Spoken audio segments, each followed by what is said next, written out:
So, Fatman. So, Sleazy? Yeah, what? Are you ready for Summerfest? I hear it's the biggest party of the season. I heard it's the biggest party of the fall, but I mean, summer, fall, brawl.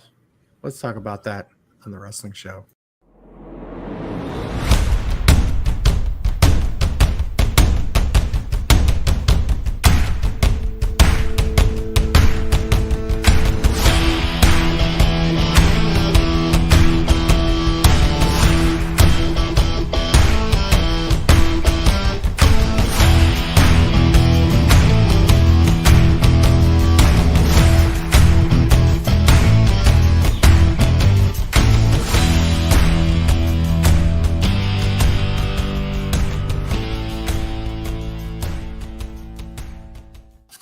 Welcome, everyone. This is Sleazy.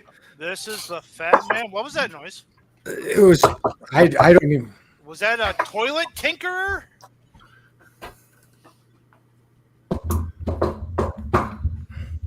Ladies and gentlemen, That's where you. Oh my god damn it. Jesus fucking Christ.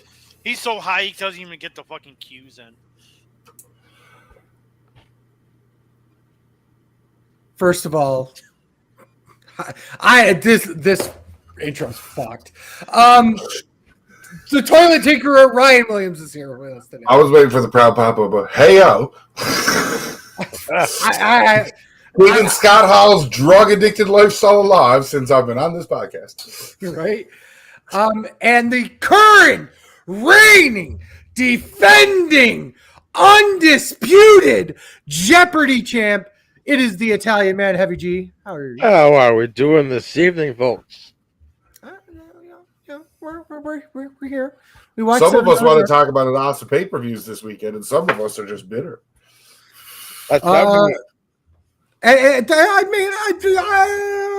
last time we reviewed a pay-per-view, you said we were bitter too. So I mean, we all bitter fucks here.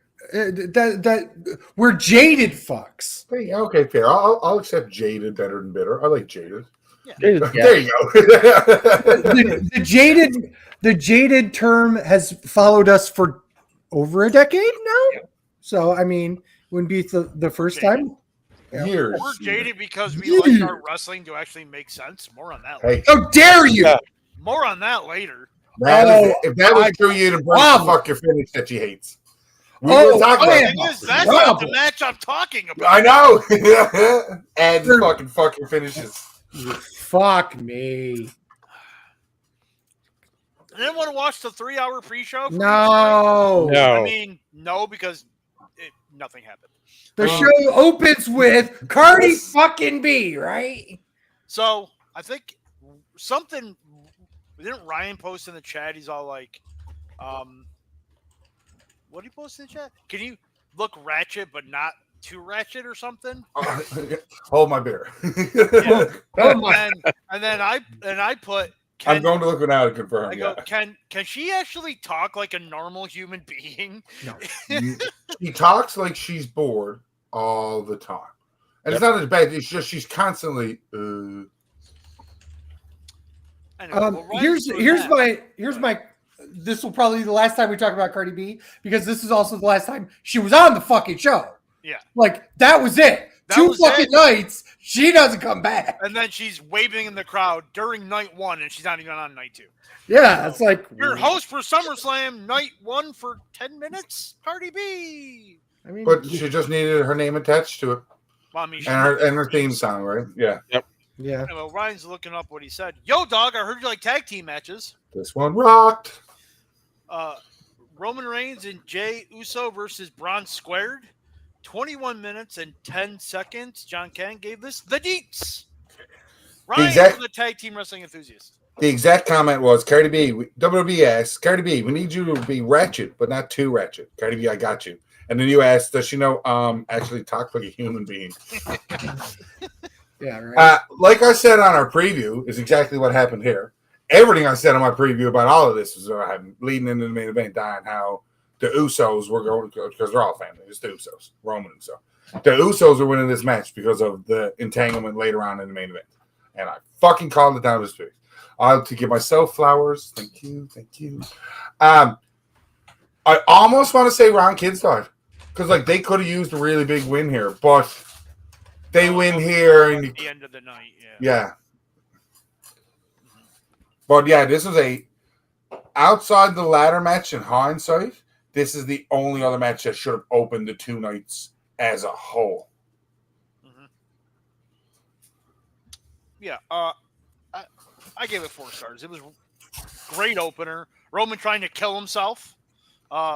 With that dive, and he overshot both of them. Jesus fuck. I was like, oh my god. Oh, that was when the suicide dives were trying to be real. Yeah. You know, he should have killed himself with that one. I thought he was doing a blockbuster neck breaker when he first was. I did think the wrong kids died though. I mean, it makes sense. Forgive me, I misquoted. I misquoted. You misquoted? Yes, I misquoted Joey Styles just now. Oh, I'm sorry. Okay. Sleazy, you're the ECW mark. You should know fucking better. What was it? I hope he actually kills himself on that suicide dive. Okay. Anyway, yeah. Again, this was a match to where, again, hindsight being 2020, we know what happens at the end of night one, and they didn't look bad in defeat. So not at all. This was a match where I guess it didn't matter who won, but it could have. It could have, but it could have. And like even we were talking about hindsight, Rod next night, and he steals another pair of sneakers on him. Like I was just gonna mention Raw. You're like they got their heat back on Raw, so yeah. Heavy G. I give it 4 1/4. Great, like I said, you always said, great way to start out. I love the encore at the start too, but I loved the way they paid homage to the Steiner brothers with that bulldog. The Braun Square did. Think he got permission from his dad? Man, and that first clothesline where he was running back and forth. I still call it a Steiner line. That was great. The only things I didn't like, Roman, instead of holding the tag rope, he was holding, what's that, the stanchion that holds the turnbuckle in place? Is that what it's called? Listen here, War Games doesn't have a fucking top. He was in the corner. At least he wasn't in the middle of the fucking ring like AEW does. But he wasn't holding the tag rope. Who gives a fuck? I do. No, I fucking do. I do. You're gonna be all the things you're gonna bitch about. I want you holding that tag rope. You're holding that All the tag things rope. you're gonna bitch about, Fatman. Fuck you. Hold that goddamn tag rope. That's one. Braun yapping too much. I don't like that. You giving a match 4 1/4 stars and having more than one complaint is crazy. I gave it And 4. can we just stop having Jay use the spear? This spear's horrible. I will so say was it's the Edge's. third worst. Hang on. It's the third worst smear in the match. Yes. And one guy doesn't use it. What is that? What is that? Oh yeah. There's something to Heavy G's point there. I like he's James' 100% spear. Like I like Ricky Starks or Ricky Saints' spear because he actually goes straight. Yeah. Edge's is just the running hug. Okay. But I mean, you could easily just give him a boot. He's like he's already bent over when his back's hitting the ropes. That's just terrible. But no, see, I disagree with you. I think the right kids died. Roman pushing Jay out of the way. There's a nice little story there, yeah. Yeah. So yeah, I thought it was a great way to start the night. 4 1/4. Sleazy to the hoe. I 100% disagree with every single person that said it didn't matter who won this. It not only mattered that Reigns and Uso won, it mattered that Jay specifically made the pin. He needed the win. He absolutely 100% needed the win after what they basically did And to Ryan's him. face is like, huh? No, it's I'm glad you saw that. He's like, huh? I really do believe so. I think that he needed the win here. Reigns did not need the win, obviously, because he's fucking Roman Reigns. But to have him go over these two in a match that, let's be honest here, the match was all about Jey Uso.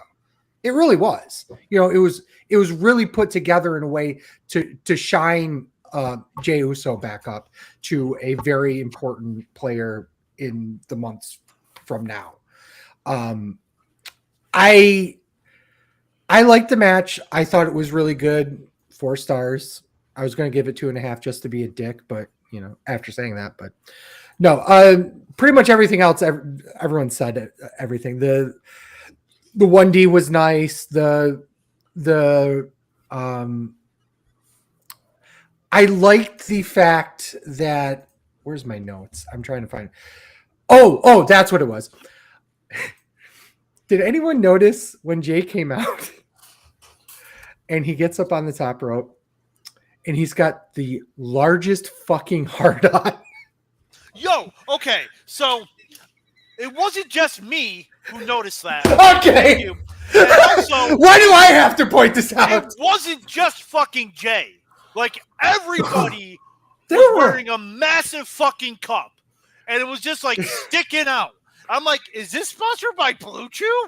Like, what the fuck is going on? See, yeah, Everybody's those coming get you out up. with fucking hard-ons. I'm like, Jesus fuck. They were ready for SummerSlam. Already. They were Yeah, doing okay, summer so- some slam. They were slam some Hardcore. summer. Do you Jesus. think Roman Reigns has had a winning record since his loss to Cody Rhodes at Mania? No. I don't think so. I don't think 3 wins and 4 losses. Yeah. So he even before this win, he was still on a losing Two record. and four. No, hold on. 1, 2, 3, 4 wins and 3 losses. I'm sorry. Okay. Oh. It was I the was other way gonna around. say like it's How dare you? 3 or something like that. He lost the Triple Threat at Mania. He technically lost the Rumble, and he lost when the Bloodline fought the OG Bloodline in that 6-man tag. And then the only other thing that I will complain about that nobody else brought up was hits his music in the middle of the fucking match. I know that's his thing, but Run it back. then immediately Reigns gets pulled out, and then he kills everyone, including Reigns, Mhm. with the dive. Come on, guys, fuck you. Oh, That's it. Okay. Okay. It's a little complaint, but it's nothing. Yo, dog, I heard you like tag team matches. This one was really good, and it shouldn't have been. WWE Women's Tag Team Championship. Judgment Day defends against Charlotte Flair and Alexa. 13 minutes and 30 seconds. Kent gave us 3 1/4. Sleazy, you're the women's wrestling enthusiast. I was fine with this. It was 3.5 stars to me. I think running 2 tag matches back to back here. But there was 3 on the card.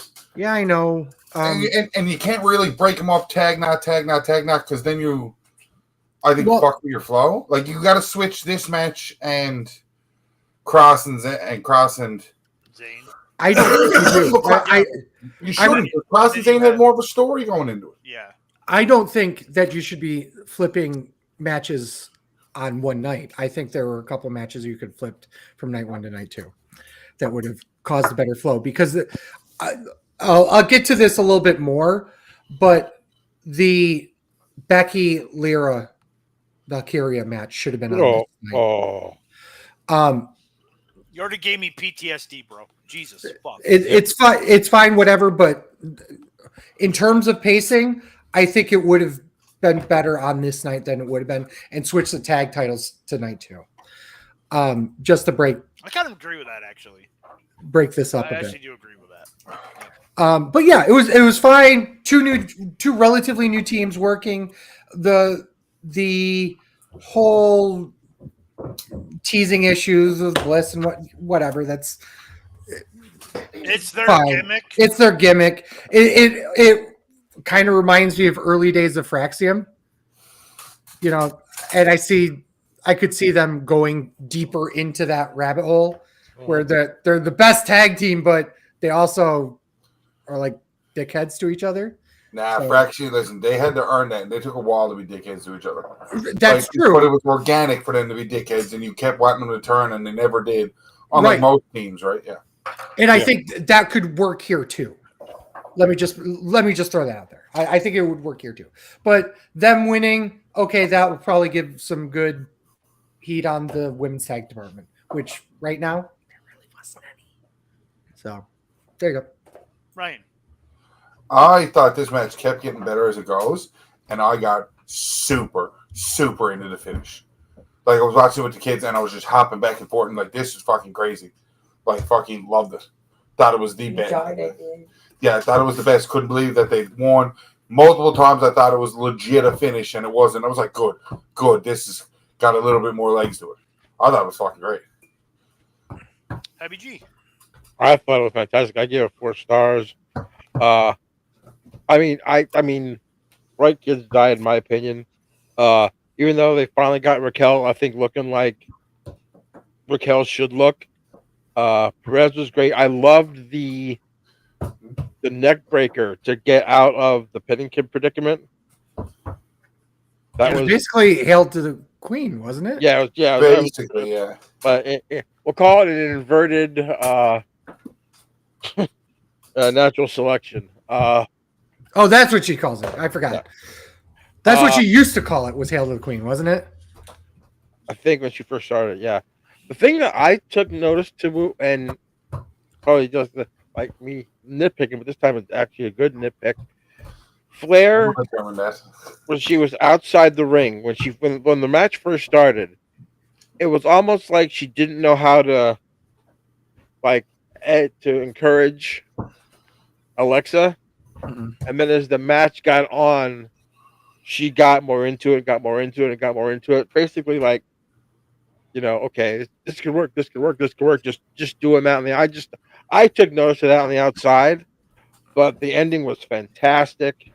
Was it me, or does it seem like, I don't want to say the lesser star was doing the brunt of the work in the ring, but Jay did a lot of the work instead of Roman.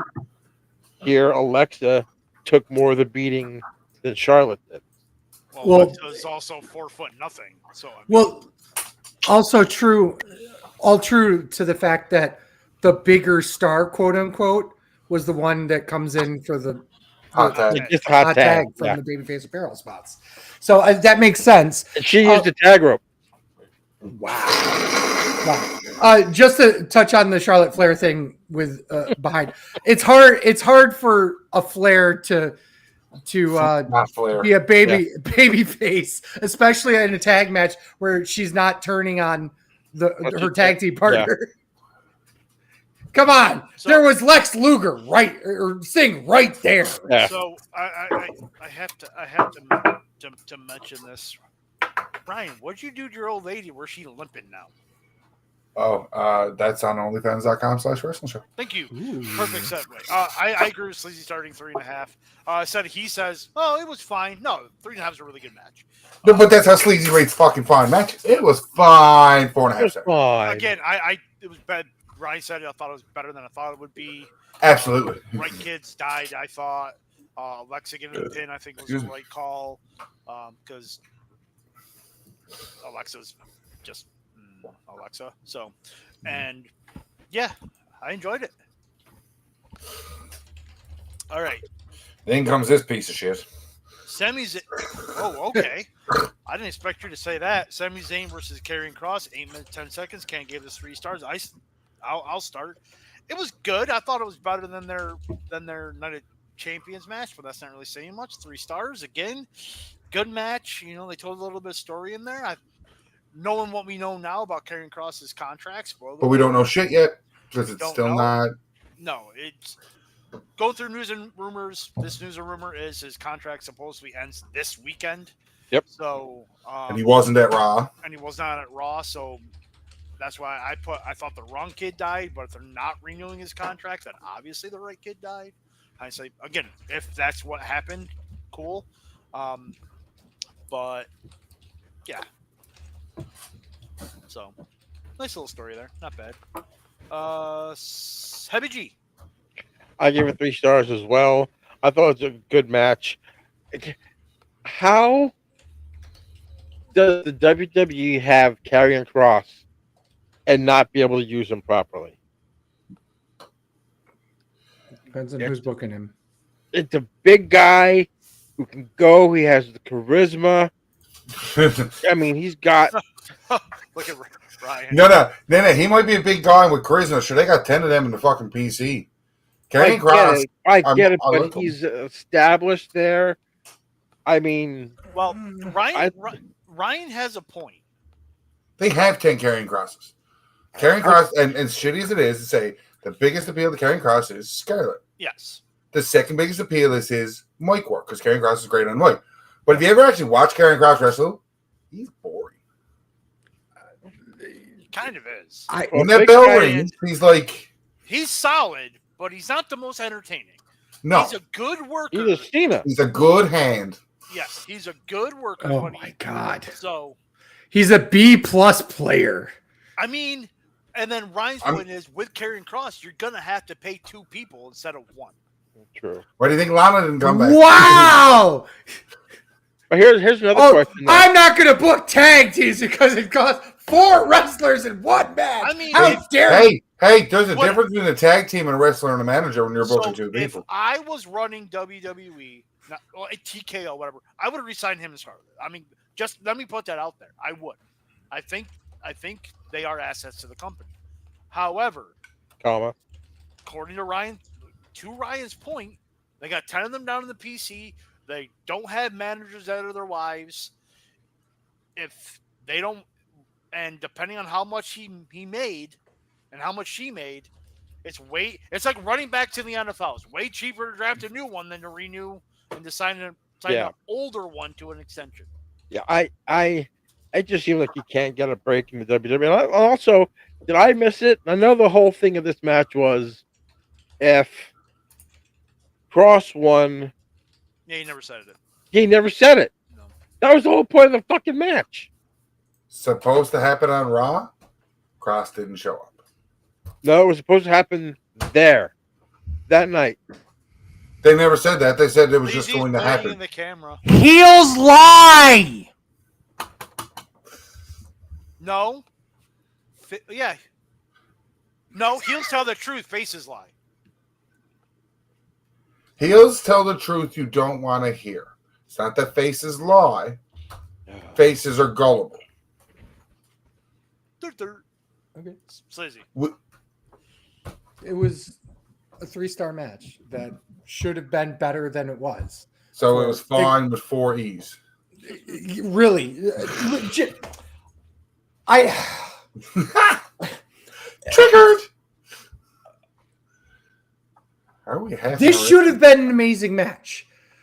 All 3 of their matches should have been amazing matches. Sami Zayn is amazing in the ring. Okay, Karrion Kross, pretty good in the ring. Why were these kind of okay? Like that, I don't know. Maybe it's just style differences, or just because you have 2 great, amazing talkers, but the match doesn't live up to the promo work. It really doesn't. Do you think they're kind of, I don't want to say holding Kross back because he is possibly not going to be under contract, but making him look weaker? Maybe? I don't think they would do that. They are nowhere near what they used to do to make people look like shit before they leave now. Nowhere near. He wasn't wearing light blue. I mean, I understand what you're saying, but the reality is that if they were so worried about him jumping ship to another major promotion, they would resign him. You know what I mean? They don't care enough to bury him. And what's the worst that's going to happen? That he loses to Sami Zayn? You know, it's like in a feud that doesn't really matter all that much. So I understand what you're thinking, but I don't think that's the case here. I think if anything, knowing what we know about Karrion Kross as in terms of mind for a business, I believe this is all 4D chess. I absolutely believe he's already resigned and they're working this weird shoot work gimmick right now. I like your thought process. Fuck you. So I know again this is a wrestling podcast, but Heavy G will find this very interesting. ESPN to get NFL Network rights to Red Zone from NFL for 10% stake in the All Sports Network. Yep. Money. Blood money. It's blood money somewhere. Jibbity jibbity. Oh, we'll talk about that later. So I'm wondering if it's not. Is it just going to be on ESPN's new streaming service? We got to pay $30 a month, or is it going to be still on like YouTube TV and shit like that? I don't think it will. It'll be exclusively on ESPN. Yeah. Ryan, you thought about the match? Kross and Zayn. Mhm. I mean, it was all right. I thought, honestly, to me, this is where I was like, fuck, Baby was doing good on the first two matches, and this kind of went, eh. But I think, like, I'm still in the mindset after the fact, Kross should have won. Leaving or not leaving, like, the aesthetically pleasing part of the feud was Kross winning here. Yeah. Because Sami Zayn is not the only person to not fucking turn heel to deal with Kross and everybody else has. Go to fuck. WWE Women's Championship. Wait a second here. Breaking news. Do we not have a breaking news video? I don't. Not Oh, yet. yeah, I we should. have that one. God damn it. I really should have breaking news. So one of the reasons why Dietz doesn't show up on the show is that he does other shit outside of the show. I don't know what. Ask him. But tonight, he's down at Jimmy's Famous Seafood with friend of the show, Mr. Kevin J. Callis. Affirmative. Affirmative. Don't do it. Don't do it. And they got Don't do second it. place. He got second place. Congratulations. Affirmative. You fucks. God damn it. So yeah, congratulations to them. Maybe someday we'll win and bring in Well, a the thing ringer. is, I got to get down there first. I was just going to say, can you just bring me and Fatman down? Well, Oh, I my didn't God, know Dan. about Don't it until I'm Dean gonna said get he no was going down questions there. right. So, I mean, I could have gone if I knew about it.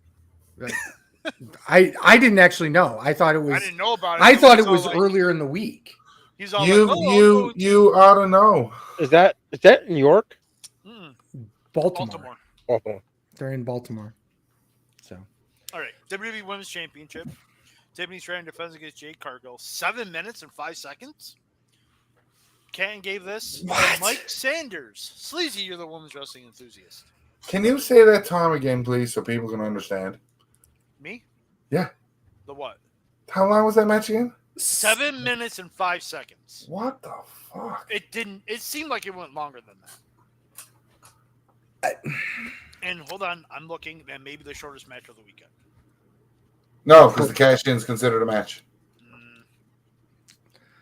okay, It's the shortest scheduled match of the weekend. there you go. There you go. I mean, that cash-in was scheduled. It's still real to me, damn it! Well done. Well done. Well done. Yeah, 7 minutes. I'd take 7 minutes and have with either one of them. Agreed. Sleazy's like, no Asian, don't care. Right. I mean, there's got to be some Asian in one of them. Well, Made in China with the batteries? well, I mean, if Sleazy fucked him, it'd be Asian by insertion. yeah, I'll take that. Asian by proxy. Oh, the old double Swifty. The old Yeah. double Swifty. Yep. I thought it was. You just Say it. again. Say it. Say it. It was fine. It was a 3 stars. I think they did good considering. How should I put this? 2 relatively green members on the roster doing a match that worked for them. Does that make sense? No. That makes a lot more sense. I mean, It you does. lost me when he said 2 relatively green. I would say 1 relatively green. And the other is Jay Carwell because she's been around longer than Tiffany. Yeah. But I would. You've got somebody longer doesn't mean you're not more green. No, I'm just saying that in terms of like longevity, in terms of being able to pivot and work a style that's very fluid, neither one of these 2 have had the chance to prove that against somebody that's like, this is a very big stage for 2 people that weren't being held by the hand by Charlotte Flair or Bailey or better. Becky or That Alexa or I will agree with. You know what I mean? This was the next generation of women on their own to sink or swim. And I think it was fine for what you got. So IBG. 3 stars as well. The only thing I can really, it was, like you said, it was good for what they did. Don't know if Jay's cover after hitting Jaded in the corner was by design. How she kind of like put her foot in the rope to make sure it got there. She did, yeah. yeah. The finishing reversal I think seemed a little clunky to me. I think she took a worse hit on that than Jade did. Right amount of time for the match, I think. I think Michael Cole pulled a hamstring though, saying that Jade is a tremendous performer. But he was pulling something other than a hamstring. Something. Okay, let's be frank here though. Their job is to putting them over. Yes, you know? He's doing his. I get it. The thing that little stat that they showed that she was 13-0 this year. That they showed Tiffany was 13-0. That was like, they planning to seize for a cargo win here because she hasn't lost all year. But that's the normal thing to do. That's the trope. I know. I love it. I thought it was great. I thought that brought it up, but yeah, it just seemed Tiffany did great with what she had with Jade. Personally, I'm not a fan of Jade. I think her work's terrible, but so 3 stars. I'm very interested on this. 3 stars. It was better than what I expected it to be. They showed off their athleticism, which is exactly what the match was. And I think Sleazy hit the nail on the head by saying, you can tell Tiffany Stratton was like, fuck. The whole way down, she was all like, fuck. Yeah. Like she knew the pressure was on her to have a good match. Yeah. You could tell. And I thought they had a good match. So you want to know what would have made this match better? And then honest to God would have made this match better overall had one of them been an actual fucking heel and led the match. Well, the thing is that if they were getting 7 minutes, they went. I was a heel and used to have great fucking matches at 5 minutes. So yeah, I think the whole match was go out there and show your athleticism. And then Tiffy goes over. Like, I thought it was indie booking. You guys got 7 minutes. Go out there and show how athletic you are. Tiffy goes over. Oh, Greg Gagne, the Performance Center, and Ken Anderson trained Tiffany Stratton. Oh, interesting. Right. Who's in? Tiffany's debut match was November 16th, 2021. Mm-hmm. Back to you, folks. Did you talk about it, Ryan? I'll piggyback off of my own shit. I'll give myself a me bound. Okay, Angel Reese, take it easy. 10 points, 10 rebounds, doubles all the time. Let's over. Anyways, this is not a sports show. 10 points, 10 tampons. Yay! Wow. Yeah, no, I really think that the only thing I can't figure out in my head, honestly, is who should have been the heel. Because Tiffany Stratton is the Charlotte Flair now, which is she's fucking way better as a heel. She has the look, she has the act, she has the mannerism, she got it down pat. Jade Cargill as a heel makes fucking sense. It's easy for her to be a heel in the WWE. Yep. So you don't pull the trigger on either and hope both people like them. I didn't hate it, but I mean, I thought the first two matches were deadly, and then that one and this one, I was just like, okay, they happened. Cool. I didn't hate them, but I was just like, nah, that happened. Like, they were a match that definitely happened that day. I'm just going to say this. Titties. It was more tits. Ladies and gentlemen, tits. Well, I'm almost going to go down that route anyway. So Go for dinner. More so in this match than any other match. Tiffany Stratton looked more like Sabrina Carpenter than I've ever seen. It's that guy Domingo. Ba-ba-dum-bum. Okay, yeah. Pulling a Saturday Night Live skit. Okay. I like it. Deep cut. I got it. Not really deep. Who is Ronaldo? You don't have to worry about him, babe. Hey, it's me, Ronaldo. He actually showed up for one of the last nights of her U.S. And they kicked him out. Yeah, I saw that. Yeah. That was fucking funny as shit. I actually like the Ariana Grande one better. Well, that's okay. Yo, dog, I heard you like tag team matches. God damn it. Somehow the worst of the 3 tag matches on it in terms of wrestling quality, but outside of everybody else, this match is fucking deadly. Randy Orton and Jelly Roll versus Drew McIntyre, who was allowed in the country, and Logan Paul, 17 minutes, 10 seconds. Ken gave this 3 1/4. Ryan, you're the tag team wrestling enthusiast. This is a celebrity 4-star match. Because I can't give it a 5-star match. I just wanted to say something. It was a celebrity match. It was good. Jelly Roll took a fucking beating, boss. That's how you earn your dues now in 2025 in professional wrestling when you're a celebrity. Go out and get the shit kicked out of you. Logan Paul bounces off him when he hits the table. You see Logan hits him, and then Logan goes back up in the air for me. I was like, oh, there goes your fucking tour there, Jelly Roll. And then even dragging him out, like the kid, like the oldest was watching. And she was like, oh my God. And she really wanted Jelly Roll and the boss to win. But like she got in there. She's like, oh my God, Jelly Roll's done. I don't like this at all. Like, he should come back. Oh, he's coming back. Yeah. And just, like and to me, dude, part of SummerSlam night 2 was better watching it with the kids and like the reactions for shit. But this was like the start of it. Jaded like us. Right? They're not jaded like ye. I'm the closest to those kids in terms. Oh, that's true. You know what I mean? Like everything. Almost everything, and I can absolutely find the most spin in the positive. Whether you like the spin or not, I can most spin because I understand what this is. This is suspend your fucking disbelief. And I believe Jelly Roll could have won that match. And then Logan Paul fucking murdered him. And it was fucking great. It was awesome. I loved it. One of the better celebrity matches happened. Not that it was good wrestling quality. It's just you didn't expect to get so invested.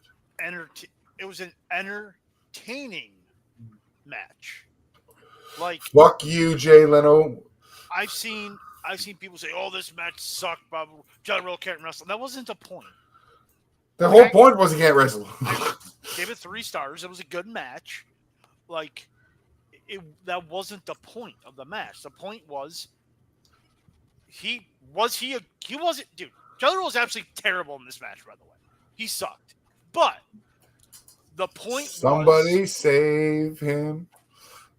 That was the point. Somebody save him. And it ended up being entertaining, and I liked it. Like, proof that not every celebrity wins a match now, too, either. That surprised me, too. And I'm going my mindset, a scorecard. Fuck Albert, because he won both nights of scorecard, by the way. I just want to put it over now. That fuck you, Albert. This is for night 1. This is for night 2. This is for night 1. I've forgotten to fill out. But yeah, because even that trope went in my head when I was picking scorecard. Like we always talk about it. Normally, what happens with a celebrity match? Celebrity goes over. Celebrity wins. The first time Logan Paul lost that match, the Universal title, Logan Paul stopped being a celebrity. Like in terms of the celebrity trope, like he stopped that thing because he's actually fucking working. Jelly Roll, if he gets another match, will get his win back. It's just WrestleMania. Had Drew not got back into the country, Jelly Roll and Orton will win this match. They would have replaced him with the Miz because there's a connection with the tag team and all that kind of shit. Mm-hmm. Right? But yeah, no, I loved it. I thought it was great.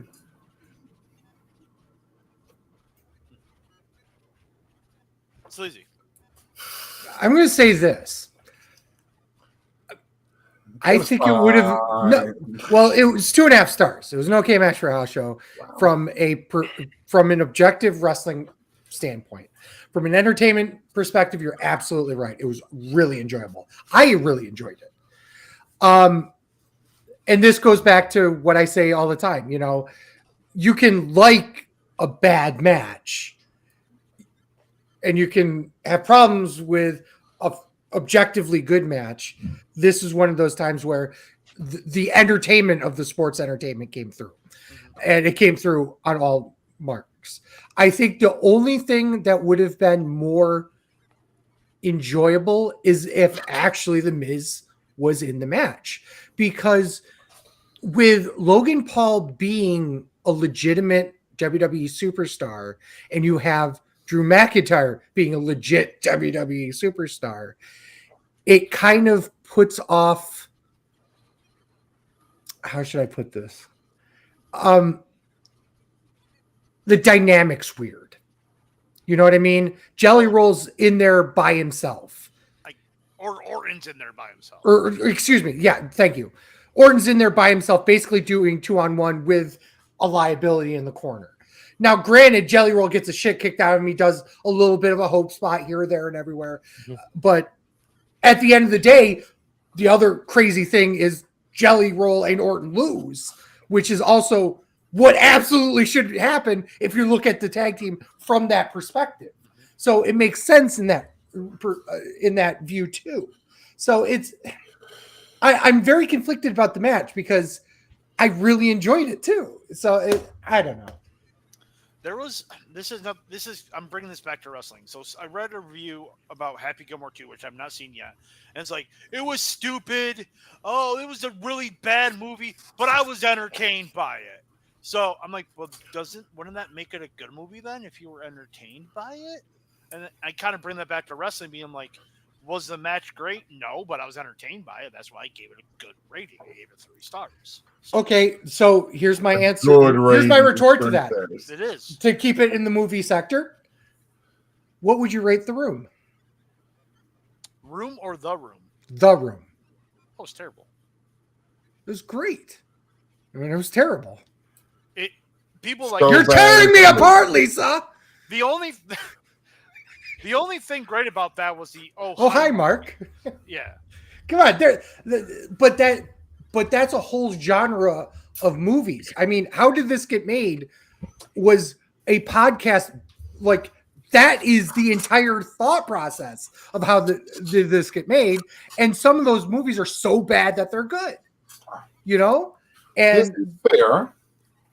Like, The Room is so bad that it had a movie based off the creation of the movie. That was way better than the movie. Yeah, well, that's also true. But the point still stands. I was entertained by both movies, and I was entertained by this match, and it wasn't a good match. Yeah, I think you're making the same argument I was just making, but but you're stating that you're rating it higher because you liked the match despite it. No, I'm rating it higher because while I didn't think the match was great, I was entertained by it. I'm stating that objectively it was a bad match, so that I only gave it like 2.5 stars. But I was more entertained by this match than I was with other matches that I rated higher on the card. WG. I have 2.5 stars. My brother! I have 2.5 stars / wrestling, and then 4 stars / entertainment. I agree with Sleazy wholeheartedly. I mean, it was neat to see Jelly Roll, like you said, pay as you get the shit kicked out of him. But he had to get. I don't know about you, but I need to see more of Logan Paul. I think I said this the last time. I don't need him to be this one-off thing. I want him to be at Raw every week. I want him. See, to me, he would be the perfect person to have as a TV champion. So, one, there is no television champion. I'm just saying. Two, do you think Logan? What a dick. No, and this is a legit question for everyone on here. Do you think it would overexpose him if he's on every week? I think he's a good enough talker that he could. He can pull it be on off. every week. Yeah. He Yeah. can be on every Yeah. week. Okay. Yeah. Yeah. He knows how to sell shit. His podcast Yep. and all that stuff. Like, Yep. I mean, the whole thing, and then the thing I found funny was he did the whole tribute to Hogan when he went to do the leg drop, and he basically did the Melina split instead. I'm like, that's the Melina split, but it's all right. He's a heel. God damn, motherfucker! But wrestling wise, Jelly Roll tried to be too perfect, like on that, like when Paul hit him with that elbow. You see him? He's like just Looks trying you're to get. Looks like you're trying to take a piss. But he was trying. He had his arms crossed. And he's like, I'm not going to sit here and shit on people for trying to be safe. You're out of your fucking mind. Yeah, same. Uh, Absolutely, 100%. Jesus Christ. You You're are not gonna barking say up the you're wrong shitting tree on here. Someone who tried to be safe. Well, All I right. mean, All right. World Heavyweight Championship, AEW Length Time Main Event. Part 1. Part 1. Volta defends against CM Punk. 30 minutes and 20 seconds. Canton gave this the 4 stars. First. These two men are not Gunther and CM Punk to me. Because my oldest daughter decided to rename them when we were watching this match. oh, Because Gunther looked like a Samuel. A Samuel. A Samuel. And then CM Punk looked like a Bob or a Chad. So that's what they were called this entire match. And when Samuel came up bleeding, Paige was fucking freaking out. Oh my God, what's going on? Bob might actually win. I wanted Bob to win in the beginning, but fuck Bob. I say, well, screw Bob. I don't want Bob to win now. And then Bob wins. And then out comes Rollins. Because, like, I'm flipping out. I was like, I fucking knew it. Oh, he's on crutches. Wait, did I know it? No, I didn't know it. What's happening? Bob's going to lose his belt. Good. good.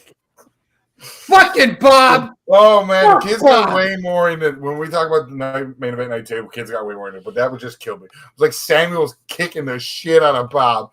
Beating the hell out of him. How does Bob still win? Ron Kid Blade. How about that? That's a better way. Okay, there you go. Heavy G.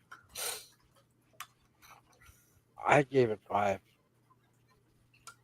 I gave it 5 stars. I absolutely enjoyed the match. I enjoyed. What was it missing? What did you add to it? Yeah. There you go. When I Ryan's just- saying that to you, then you. I mean, it was great. The part where Gunther bled made him look human. You're good.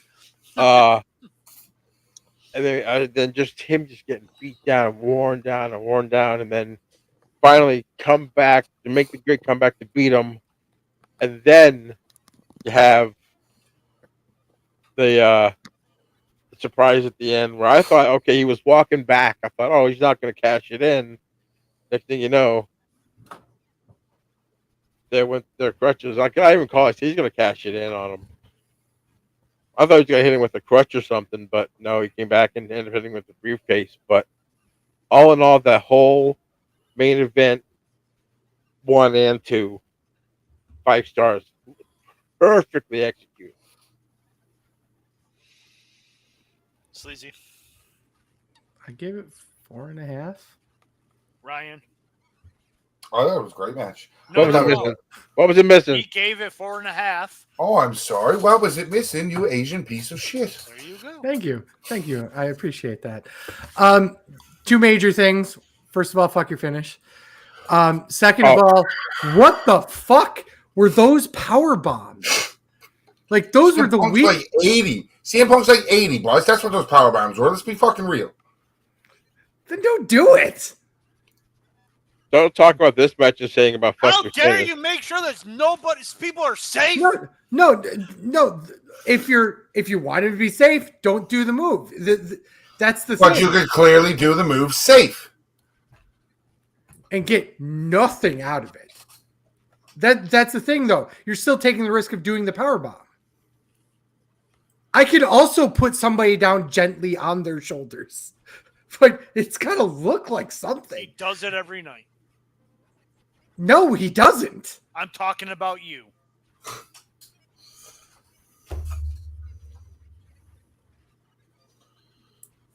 I'll hide myself. I'm sorry.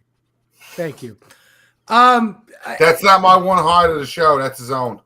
He did it. He's fine. No, I Got think you, buddy. Welcome back. no, I think that of all the members of the roster, Gunther can get away with making high impact moves that aren't his finisher look like finishers because he's beaten other people with things other than his finisher of the powerbomb. He just haven't, but that's not his finish. He's used a big splash his finish. Yeah, that's my point. That's his point. That's exactly my point. Don't do the powerbomb if you don't think you can do it safely, but make it look good. There's literally dozens of other high impact moves that he does that he's finished people off with. The Gunther blade job, fucking chef's kiss. Absolutely wonderful. Absolutely perfection. Absolutely out of nowhere. About that, because when he come up bleeding, I was like, I must have blinked because I didn't see him hit his head going down. Like, he absolutely I thought did. the same thing. Like, did he fucking Moxley that? And then when they showed the replay, he hit his head on the. I'm like, okay, I must have blinked because like he come back up bleeding. I was like, oh fuck. What? He busted his face on the monitor, I think. Yeah, if you look at the replay, it looks like it looked like a blade job because he goes underneath the fucking table. Mm-hmm. Like, oh, that motherfucker fucking gigged, and then you watch the replay, and you're like, oh, maybe he did bust his fucking nose open. Jesus Christ. So, tying news and rumors in and everything, because this could be a long show. Yeah. Allegedly, here we go. For the first of 2 times, according to... Sleazy, you got the video? Nah, I'm not going to do it.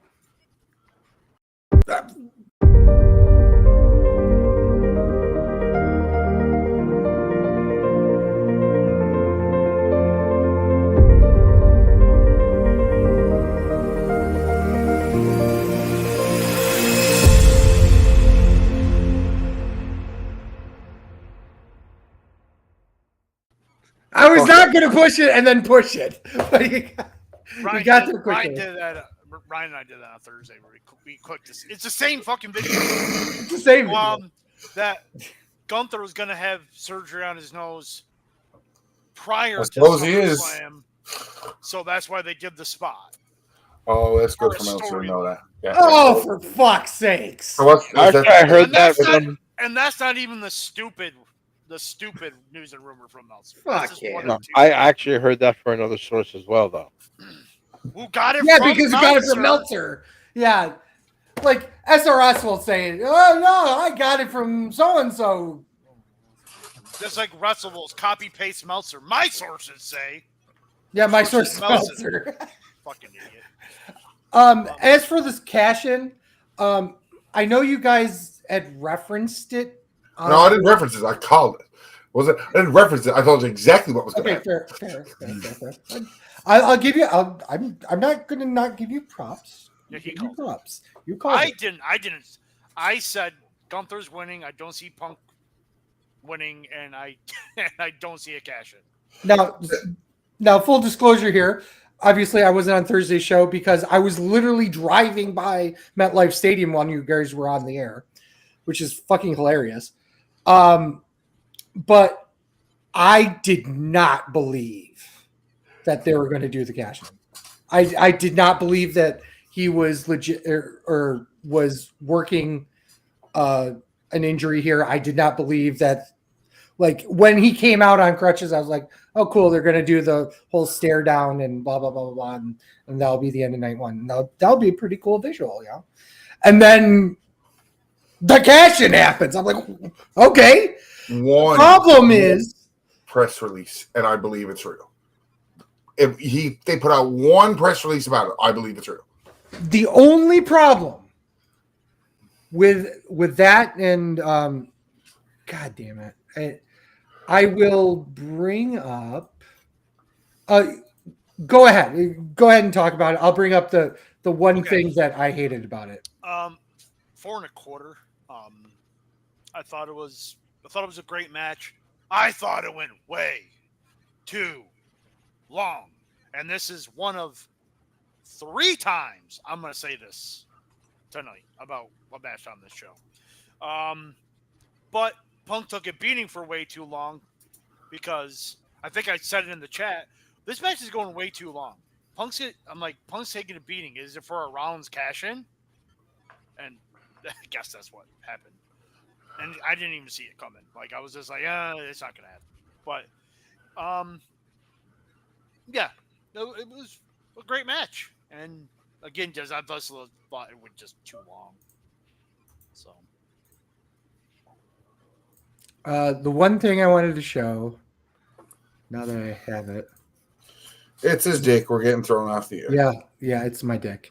Hey, Nick, I dare to throw us off the air. Yeah. Yep.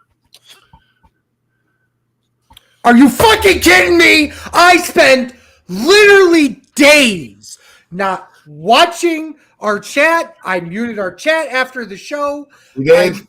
I stopped all notifications from Reddit. I didn't watch any TikToks. I didn't do anything on Instagram. I obviously wasn't on Facebook. So I'm like, I could just check my email. I need to check my email anyway for a couple other different reasons. I go over and the promotions. Seth Rollins cashes in. You motherfuckers. God fucking damn it.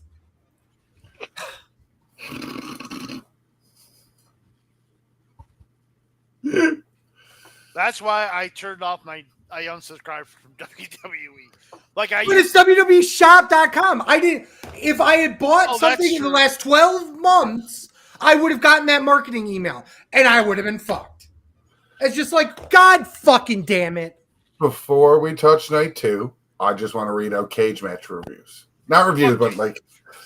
And when you do that, I got something else to say as well after we're putting a button on night 1.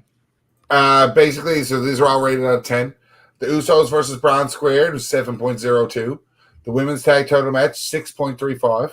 Sami Zayn versus Karrion Kross, 3.61. Tiffany Stratton versus Jay Cargill, 5.48. Drew McIntyre, Logan Paul, Jelly Roll, Randy Orton, 5.14. CM Punk versus Gunther, 8.66 votes. Or 8.66 out of 10. It's the highest match rated from night 1. I want to point out that Cage Match and Pro Fight DB2 are all based off of crowdfunding rating systems. So user ratings, yeah, they're all had at least 400 votes on them. Yeah. I will say this. They tend to tilt Smarky. But I'm telling you right now, night 2 outshone night 1 for their votes. I'm sure they did because honestly, night 2 was stacked. It was stacked more. Anything else on night 1? Nope. Overall, great start to the weekend, I guess. There, overall, but there were some iffies. I want to watch the pre-show. Okay, before you do night 2, I just want to quick break from this chaos. All right, because I got pee. Yeah, perfect. So, hey, I'm back. Right? So, God damn it. Quick break from SummerSlam. We got something huge we're a part of this month. Imagine going through life without clean water. It sounds impossible, right? But 1 in 10 people on Earth live with that reality every single day. That's why this August, we're teaming with Team Water. It's a global movement powered by Mr. Beast, Mark Rober, and a ton of awesome creators, all led by WaterAid to change all of this. The goal is to raise $40 million in 1 month.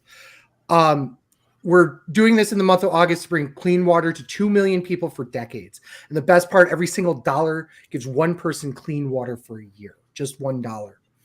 So in the link in the description, we are actually doing a fundraiser for this. Our limit's like, we're trying a goal of $100. So super low. We're trying to hit that. So hit the link in description, be a part of this. Let's make a real difference together.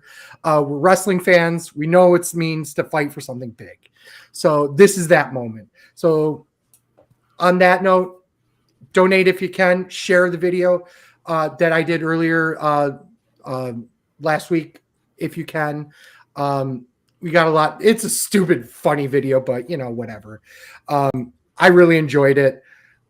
Making it, and I can't wait to see how far we go with our fundraiser. So back to Fatman. Yo, dog, I heard you like triple threat matches. I do not. Triple threat match for the You like this Women's World Championship. Imone spells backwards, defends against Io Sky and Rhea Ripley, 16 minutes and 20 seconds. Kent gave this 4 1/4. Sleazy, you're the women's wrestling enthusiast. And Hold on. The first thing I want to do is give you credit for not saying some Asian. I've been saying it in a little bit. I'm still going to give you credit when you don't say it. When it's a low-hanging fruit and you don't take it, I'm going to credit you. Okay. And also, Sleazy's the triple threat enthusiast, too. So, as I put... Jesus Christ. Lube yourself up. Take your pills. Jesus Christ. How about not wear a shirt in the sun? Holy fuck. Yeah, man. Look at that. Oh, you want to see You could land fucking planes with that thing. You can. Also, I'll wait for the You got Royals. a Seamus sighting. I'll wait for the Royals to get off my TV so it's not as blue. It's a shameful thing, lobster head. So when I went to my tan's still here from that. I don't know if you can see this. But it's tanned here, but not here. The tiger stripe fruit. Oh, look at that. Listen, you're the same way, Happy G. Fuck you. I don't care how Italian you are, you piece of shit. Such Italian anger. Sleazy, talk about the triple. I gave it the deets. Same rating, piece of shit. Yeah. That surprises me, actually. It wasn't bad. It was really good. Problem is, the Asian didn't win. Okay, Happy G, what's up? Sleazy, you're not wrong. No, I think the problem is that once again, common WWE tropes happened. Literally, the same fucking finish of every triple threat match in the history of triple threat matches. Because it works. It doesn't work. It's the same. Does work. God damn it! No, it doesn't. Fuck you. Heel won with shady heel tactics. I don't know how that doesn't work for you, brother. It doesn't. Especially with who won. I think right. No Asian. February. Count that shit down. How dare I? I think the problem. The problem ends up being this, is that you kind of were booked into a corner here. You weren't going to give the title back to Io Sky. I don't think Rhea's going to hold the title for a while because I think they've got something else in mind for her. So by default, you're kind of left with Naomi as the champion. So, okay, She doing her best work, and you call her the default pick. Well, only because in this specific match, you know what I mean? Only because I feel like that she was the right person to go over here. And it was, and the actual finish aside, it was the correct decision, in my opinion, to have her win here.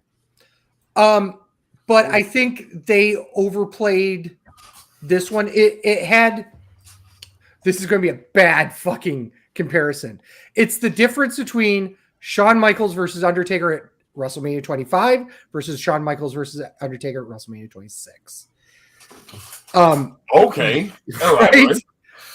Because there was much more pressure for them to deliver a second time, and I don't think they got there. But there wasn't a pressure for the three of them to deliver a second time, since technically Rio and Rio. I like that. Rio. Yeah, Rio had their own match at Evolution. Naomi just came in and made it better for a couple of seconds. They didn't have nothing to compare to this time. You're correct, but also, once again, because you had triple threat rules and you had triple threat tropes, it kind of devalued it as well. Funny how the wrong black person doesn't make it another 5-star match. Did they not have a 5-star match in Mania when they had fucking Belair instead of Naomi? I guess you have to have a better black person in the match. I don't know what to tell you. They didn't have a 5-star match at WrestleMania? They absolutely did. They absolutely did. 100% yes. That, if you're comparing anything, you're comparing that to that one because that one was so good. But okay, well, that makes my point even better. You know what I mean in that respect. But yeah. Okay, so I said it, gave it the same rating. I liked the story, especially the end of it, where Rhea, who's never beaten Io, had Rhea pinned, and Naomi comes in. I actually liked that finish because it shows that Rhea could have beaten Io, which she's never done before. And now they kind of still save that one-on-one match. Yeah, but how many times has somebody kicked out of a finisher? Oh my God, go away. We were doing so good. We were doing so good without that announcement. Bitch about that. I don't got the energy. I don't got the energy. Better get it, motherfucker. I don't have the energy to listen to fucking finish when it's the start. That's why I started 67 minutes into the show. Fuck. Heavy G. I gave it 4 stars. I really liked it. The only thing I can really nitpick about the match is when she did that when Naomi did that springboard kick. It was a little too slow with the DDT spot with Rey and Io. But man, Naomi has improved so much that she can be in these big type matches. I don't think Rhea needs the belt. I mean, there's people that need the belt and there are people that don't need it. She doesn't need it. She threw a great knee later in that match against Io. And Io being Io had that great transition to that one move into the crossface. That was just so clean. But yeah, I like the finish. I mean, of course, Naomi's going to steal one. It's the way to do it. I think it was funny because Rhea was saying that she held the tights, and Michael Cole said, "Yeah, okay, but it's an ODQ match. You can hold the tights." So I thought it was a really good match, and again, I think it was a great match to start the night off with. Like I said, 4 stars. Everybody just was fantastic in the match. Okay, stupid prediction. Ready? Dumbest prediction that might actually come true. Ooh, I like these. I think Rhea's next title championship win is the Intercontinental title as she takes it off of Dom. The men's Intercontinental title. Mm-hmm. Wow. Yeah, Ryan trying to process it. I don't like it. It's not 1999. It's not China. There's 10 women you could get the size of Rhea Ripley in terms of the look to beat up half the rosters of the men. It's not special anymore. I'm not even saying it as it being special. I'm saying it as a way to completely and full circle Dominic's heel run. Yep. Yeah, no, he's going to be able to be AAA Mega Champion. That heel run ain't over yet. Right. I'm not saying that it isn't over anytime soon. I'm just saying that the next title she wins will be the men's Intercontinental title. I still don't like it. I wish you well, sir. I wish you well. I didn't say it was a smart prediction. I'm just saying it's a prediction. It's crazy. I keep trying to think of Mania because everything they do was built Mania to Mania to Mania. Yeah. And Jade and Belair are going to contact at some point. You assume one of them was winning the Rumble, the other's having a belt by the other time. Mm-hmm. Where the fuck do you go with the Women's World Championship now? That's on Naomi. You have Io Sky, which is a proven commodity now. You have Rhea Ripley, which is a proven commodity now. If you do not break up Alexa Bliss and Charlotte, fine. But if you break them up, that's another two big. Like with 4 singles titles and the women's tag team titles, there's a lot for Rhea Ripley to do before she sniffs at trying to ruin the business like they did with Tessa Blanchard. I will also say that I believe that they're going to run the triple threat for the World Championship. I think it's going to be Naomi, Belair, Jade. Yep. No, knowing what happened after this show, I think that makes the most sense to run that back as a 3-way, because you could easily sit here and say that Naomi's got something that both of them want, and Belair is, they're friends, but I want that title. You know what I mean? So I disagree with Ryan on the Tessa Blanchard thing. There's a difference.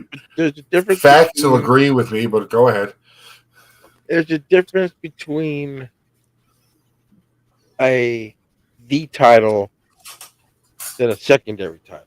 No, it's not. It's a woman beating a man for a title. It only worked with China because of the idea. But I'm also somebody, once again, that believes that the Evolution pay-per-view didn't need to exist. That there should be more of a chance for open titles to be won by either gender. That's just me. That's just who I am as a person. Like having a division is nice to have it, but being able to openly go back and forth is always going to be my point. Just like they do with weight limits. Anybody can win the WWE World Heavyweight Championship, even if you're 205 pounds and under. Yeah, does it happen often? No. There's a bit of a difference between weight and gender. But that's kind of my point, though, is that there. How should I? Come on, Charlie Kirk, I'm waiting. No, it's the point of where do you go in a sport that makes it special?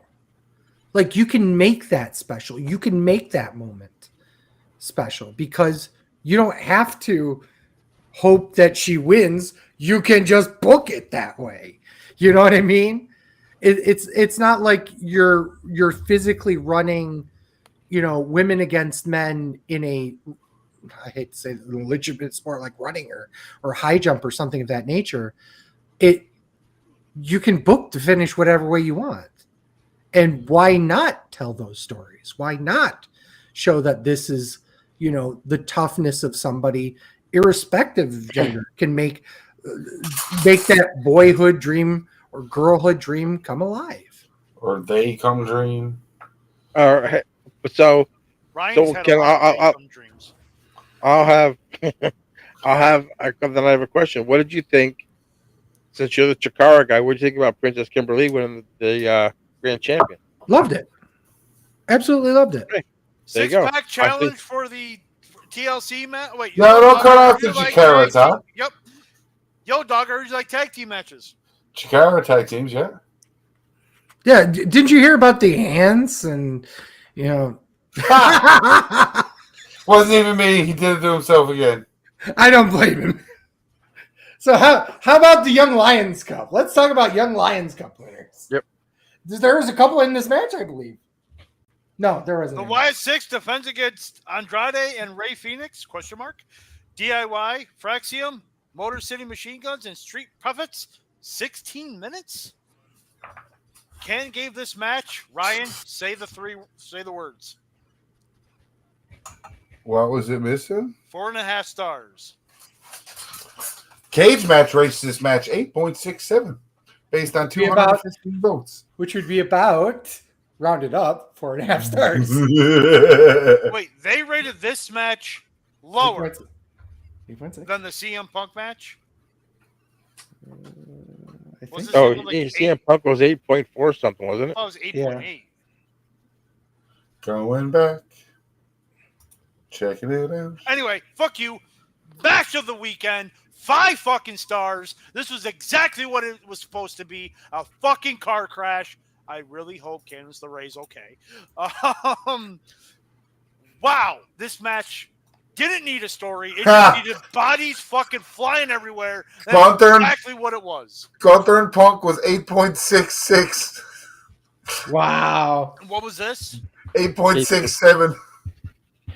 Okay, so anyway. They agree with you, Fatman. The people at Spoiler. large. Cage match also rated this the high, as of right now, the highest match of all weekend. There was 2 other matches that broke 8.6. I already know one of them. So, but no, 5 stars. This match was exactly what it was supposed to be. It needed to be just bodies fucking flying everywhere. That fucking Spanish fly. Oh my god! I thought he was dead. I was like, "Why are you doing this? Me Don't too. do that." Me too. Holy shit. Yeah, I was like, get the hell out of the way. Yes, so fucking great. So great. One of my favorite lines of the weekend was Michael Cole. Candice LeRae, you know, Johnny Gargano's legitimate wife. Like, yeah, that's his shoot wife, not his work wife, his shoot wife. Fuck you, that. Oh, she's fine, and goes to climb the ladder. Yeah, it's like, yeah, okay, we're good. She's good. Booker T gave up the Money in the Bank briefcase because his wife might have gotten fucking side affected by Matt Hardy at WrestleMania 23. Johnny Gargano murders his own wife just to be like, yeah, she's fine. Yeah, She's fine. She's tough. She had to tag with Joey Ryan. That couldn't have been any much better. Wow. True. Sleazy, go ahead. Hey, buddy. How you doing? You see that guy up there that won that title? Yeah, I booked him for years. Fuck you, Johnny. He was my guy. Fuck you, I Johnny. saw him as the talent he is Fuck today. you, Johnny. I put him over for the Excite World Championship twice. He was my first two-time champion. Oh my god, he was so great. Fuck you, Johnny. Legitimately, Fuck you, Joe Gacy's awesome. Joe Gacy is fucking awesome. Gacy is awesome. I'm just saying, Sleazy. Fuck you, Johnny. Yeah, I obviously I joke, but there's a reason why Moose booked him for years, and this is it. You know, he's very good in the ring. He did amazing fucking bumps, and obviously they think he's a star too.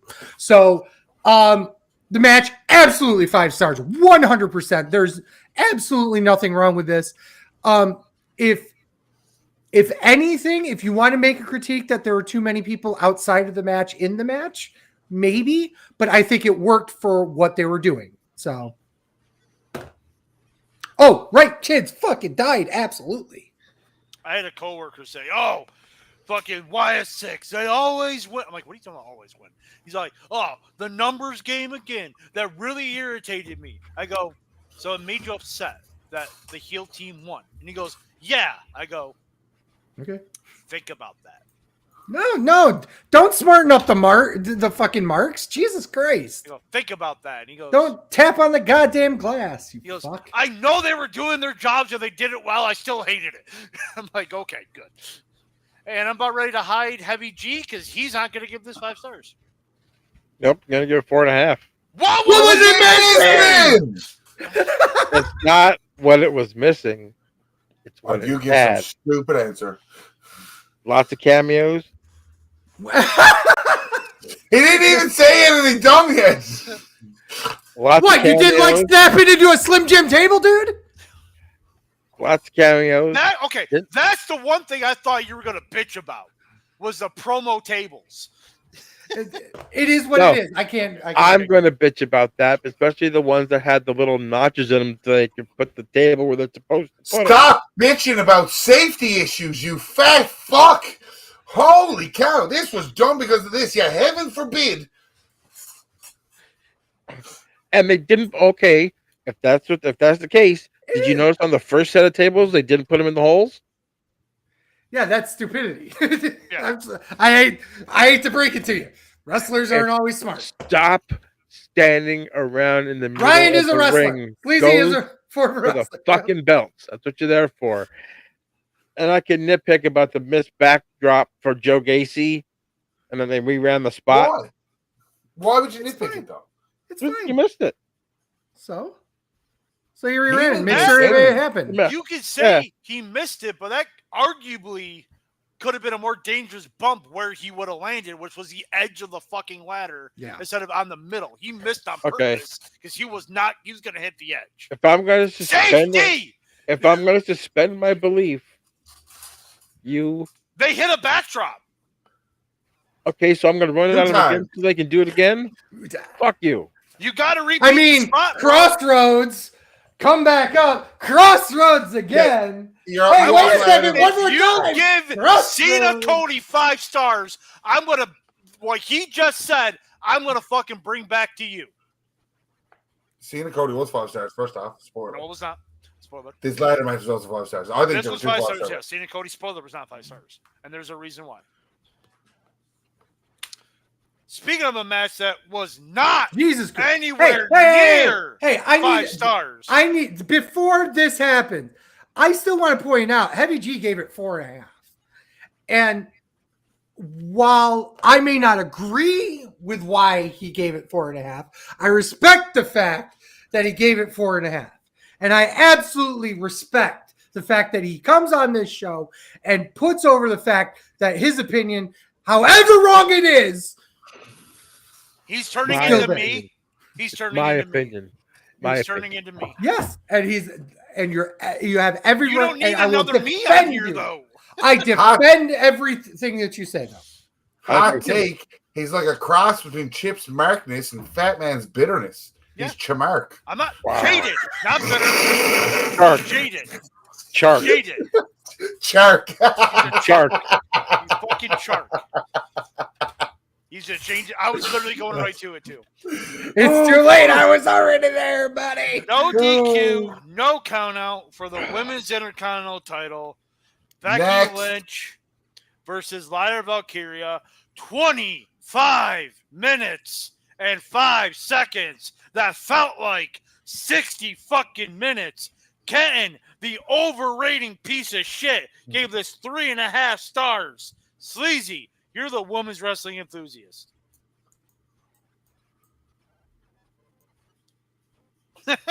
Wow, he took Okay, himself I'll out. go then. He took himself off.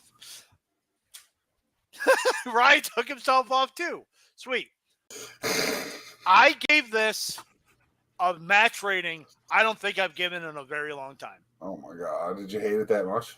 I gave it a dud. This match fucking sucked balls. Okay, for one, this isn't the wrestler's fault this time. So I'm going to pull a Heavy G and nitpick. When there's a fucking photographer who gets fucking hit, sell it! It makes everything else in the match look like shit. So if you get whipped by another human being, you just walk away. Took me out of the match right there. Again, not the wrestler's fault, but everything afterwards. And then, let's see here. Lyra Valkyria gets destroyed with a fucking wrench. No sells the fucking shit out of it. Gets hit in the ribs with kendo sticks. No sells the fucking shit out of it. Then gets tied up in zip ties. They fall off twice. And then after she somehow gets out of it, she's like, oh, my wrist. You sell that? You sell your goddamn fucking wrist over fucking a wrench to your fucking ribs, and then you no-sell everything else after? But the wrist is what fucking hurts so bad. You don't bandage right, you never know. The table spot fucking was stupid because when she went to go put the chair in, she's wiggling the fucking chair loose. So that looks fucking dumb. This whole match fucking was stupid. This is why I said next. Dud, worst match of the year. Of the year. Of the year. Don't they have an ECW tribute show that you're going to hate on in 2 months? No, I'm not going to that. Probably. This match was fucking terrible. Meh. There's my rating. Wait a second. The ECW tribute match in Lowell, Massachusetts? Or the It wasn't really an easy. It's a WWE tribute match in a TNA. or the show that we I went love to. how Sleazy's all like, "Oh, I got you on that one," when he's way off. Don't worry, the smugness is right here. This match was meh. Meh. You're an overrated piece of shit. Yes. Meh is overrated. Like I like to I just wanna say, make sure I have everything else in here. Blah, blah, blah. Yell, scream, blah, blah, Where the blah. fuck did table come from? It just randomly got set up out of fucking nowhere for that spot?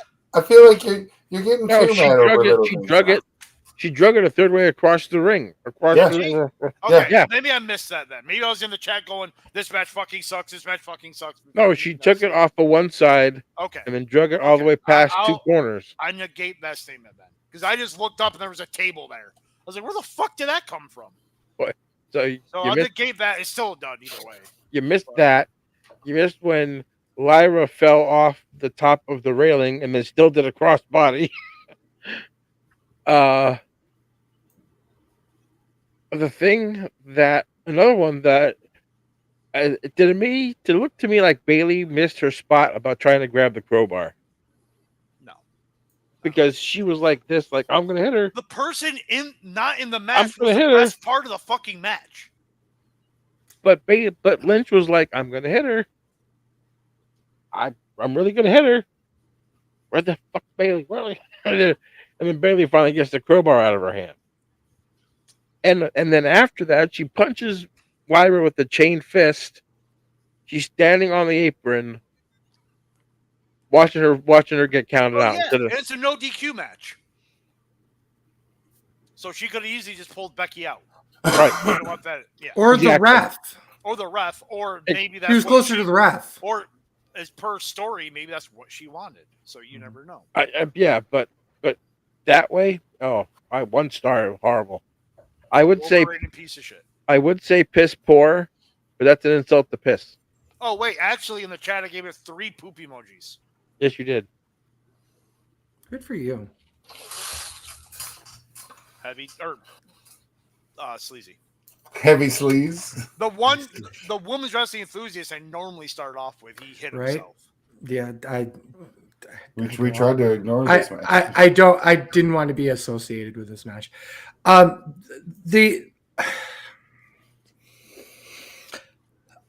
First of all, I think once again, I'll make this point. This women's tag match, they should have swapped nights. That being said, made a difference? I don't think it would have made a difference. No. Let's talk about the zip tie spot. After the first time, let it go. Yeah. Shit happens in the ring. Spots don't work as well as they could. It didn't factor into the finish, so they could have just let it go. Yeah. There was no need to keep going with the facade. And then have the fucking having her try and cut the fucking zip tie off with the fire extinguisher when there was literally a toolbox you could have put zip tie cutters or something in there. It didn't have to look like an actual pair of scissors or anything. You could have used a pair of pliers. They were in the box. We saw it. Like, God damn it. This match would have been, this is one of the drawbacks of having 25-minute matches and 6-match cards, because this match would have been a hell of a lot better if it was 15 minutes rather than 25 minutes. Give this 16, give the TLC 25. Even if you give this 15 and put it on night 1 and give the women's heavyweight championship match another 10 minutes, you know. Yeah. So what we're basically saying is matches that were better should have gotten a little bit more time. Yeah, and this should have been shorter, and it would have been better because they would have been able to edit some of the more off the wall spots that didn't work as well. Yeah. Hey, Sleazy, my last note on here said match lasted 10 minutes longer than it should. Yeah. 1 star. And I'm being generous based off the fact that there were still some in this match somewhere. These spots were cool on their own if they were done correctly. So there was a lot of creativity. There was a lot of ingenuity. There was a lot of stuff that could have worked. None of it did. Red Sox win 6-2. We got to roll, baby. Steel cage. Wait, Ryan. Yes, sir. You thought about the match? You No. said Matt. You said it was Matt. Yeah, it was just mad. Like, it was an okay match. Okay. Steel cage match for the United States Championship. Solo Sikoa. Before we continue, I do want to ask, because you said you'd watch this with your kids, right? What did they think of it? Like, how did they react to this stuff? As a whole, they loved the live. So I'll catch us back up. So, like, the opening was cool. They enjoyed it. Hold on, please. Oh, I'll catch you back up there. All right, so I'm going to let you hide him then, if he's on the phone. All right, so he a little bit more privacy, and he can pop himself back on. But all right, we'll talk about the steel cage match. Solo Sikoa defends against Jacob Fatu. 12 minutes and 40 seconds. Ken gave this 3 stars. Mike Sanders. It wasn't as good as their and Heavy G's just shaking his head. Wasn't as good as their Night of Champions match. I think the steel cage match kind of hindered what they wanted to do. The spot we all wanted to see was in the post match. Right kid died. I thought Solo should have won this match, and he won it the exact way I thought he was going to. I'll say interference, blah blah blah. But I don't know. I think the steel cage match hindered what they should have been doing. Still not above average, but this was meh. All right. Welcome back. Kids enjoyed the women's. Now, we were also in the middle of watching between the house and the projector, as I was telling everybody. The ladder match I loved because it was fucking chaos. This one was just long to the kids. Again, with like 11 and 8, like a short attention span. The oldest was, they were into it, but it was just, we're starting to get dark at this point. Everything's starting to kind of pick up. So it's like building. They didn't hate it. Like the cage match because it was crazy to catch us up to War 2 now. I also enjoyed the fucking cage match. But it was... I get the whole idea of wanting to split gimmicks matches and too many on one, too many stipulations, ones and not on the other.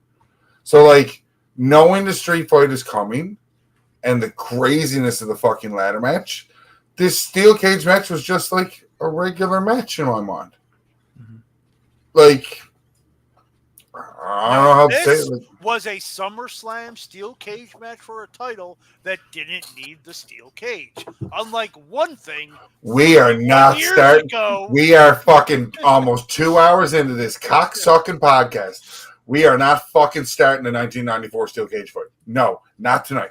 Again, like you said to Heavy G, but I'm going to say it a lot meaner. You're entitled to your wrong opinion. Should have fell for that fucking Heavy G, stadium what sooner. do you think of the steel cage match? Because I didn't even hear what he said, but his reaction was just this. 1.5 stars. Wow. You are not kind. The cage is supposed to do one. Here we go, you NWA piece of fucking shit. It's supposed to keep the participants in or keep everybody else out. At no point does a steel cage do that. It's so easy to climb it. I don't know how this guy Here's the thinks. thing. That shit has stopped working since the fucking mid-90s, bro. They don't even lock the steel cage anymore. It's just like a little bar. You can win leaving the cage. So, of course, there's going to be accident interference. Must have ran out of zip ties, break the handcuffs. Fuck it.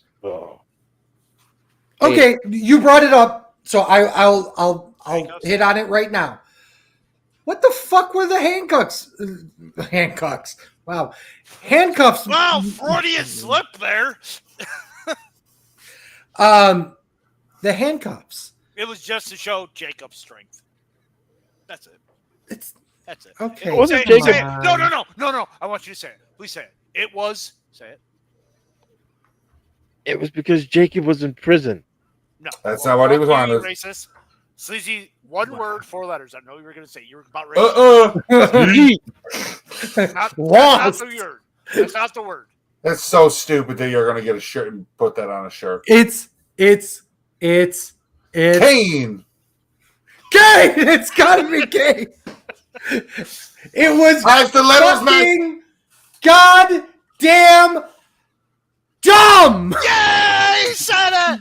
He said the thing. He said the thing. It's stupid. I mean, why? How? Like, it would be one thing if you extend this. The problem isn't the fact that he did it. The problem is that it took nothing to do it. The camera didn't really catch it, and they didn't spend enough time pulling the story apart of like Solo crawling to the corner and then Jacob fighting it and then popping off and then going. Like it was just like they do the spot, Tala goes off, Solo quickly starts running towards the cage, and he's like gone off. Like, and you don't even see it because they do the camera angle of Solo coming towards it. So you don't even see the gravity of him breaking the handcuff off. It would be a little bit better if you had a little bit more theater towards it. It's not that the actual spot was bad. It's just the presentation of the spot wasn't good. Yeah. And also, and there was no reason to rush that spot either. and then I'll pull a Sleazy. You had a 12-minute match. You're rushing through the spots you want to do. Why do the spots? Then take some from the 25-minute fucking garbage match. Yeah. And then even Michael Cole missed it. He was like, wait, how did Jacob get out? But he managed to catch the fucking zip tie spots. Yeah. People like their hands cuffed in this show. Yep. What'd you rate it? Bondage match. 2 stars. I think the best part of the match wasn't in the match. Piece of shit. Oh, wow. Wow. Throw me right under the bus there. Intercontinental. But you know something? I do respect your opinion. Thank you. I appreciate No that. better if it's wrong. I respect that you respect me, Booker Man. What is with all this dick jerking tonight? We're gooning each other, okay? He's the one that said Hancock, not me. He said Hancock. Cook. He wants to watch 7 black men run a train on Michelle. That's his prerogative. Oh, that looked like it hurt. I suppose it was. Yeah, that's what I said. No. Yes! Thank you, Ryan. Thank you. We both ran to the joke and we both hit it at the same time. That was absolute perfection. That Oh my couldn't God, have that's been what the better. black guys did to Michelle. Right. So the new AAA Mega Champion in 2 weeks defended his IC title, did he? It's AJ Styles, 10 minutes and 45 seconds. Ken gave us 3 1/4. AJ Guerrero. Lowrider Eddie Tights. It's a 6-star match for that alone. Heavy G. 7 if it were in the Tokyo one. Thank you. 2.5. You just don't have fun, do you? No. We must be fun at parties. I'm gonna He's a sound. Cowboys fan. I'm gonna sound hypocritical here. What's wrong with being a Cowboys fan? I'm a Cowboys fan. What's that got to do with anything? I'm gonna be real hypocritical He's here. a Yankees fan. You're only going to be really hypocritical now? Well, that's good to know. Hey! Chark is talking. As much as I like nostalgia, too much Eddie Guerrero here. I 100. His fucking No. son. Well, you're gonna have to put me out there too because I actually agree. I'm not seeing an Eddie versus Ray match. I'm seeing an AJ Dom match. Come out with the lowrider, cool. Wear the heat thing, fine. But there, he does the shake and all this other stuff, and you know you're going to be getting the Three Amigos, a 619, the Frog Splash. The Dominic Mysterio's moveset, yeah. I just don't. It was just too much of a thing for Eddie. I mean, I granted Eddie was a great performer.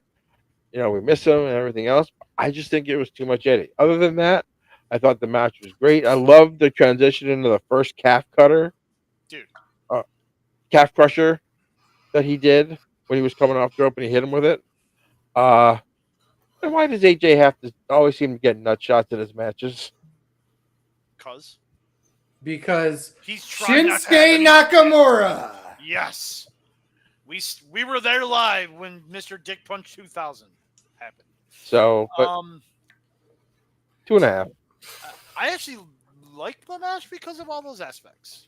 Like I agree with Cam, 3.25 wasn't like it was a good match. But like, do you guys know in November it'll be 20 years since Eddie died? 20 years. Yeah.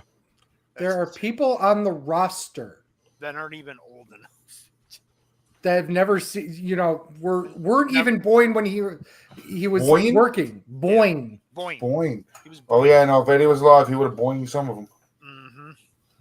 No, yeah, I thought it was a very Eddie-style match. I liked the buy, cheat, and steal in the middle of it. You know, that was fun. Listen, there's over 40 years of wrestling experience between those two people in this match. Dominic is a 20-year vet. Yes, he is, because he was trying to shake that ladder at SummerSlam 20 years ago. 20 years ago.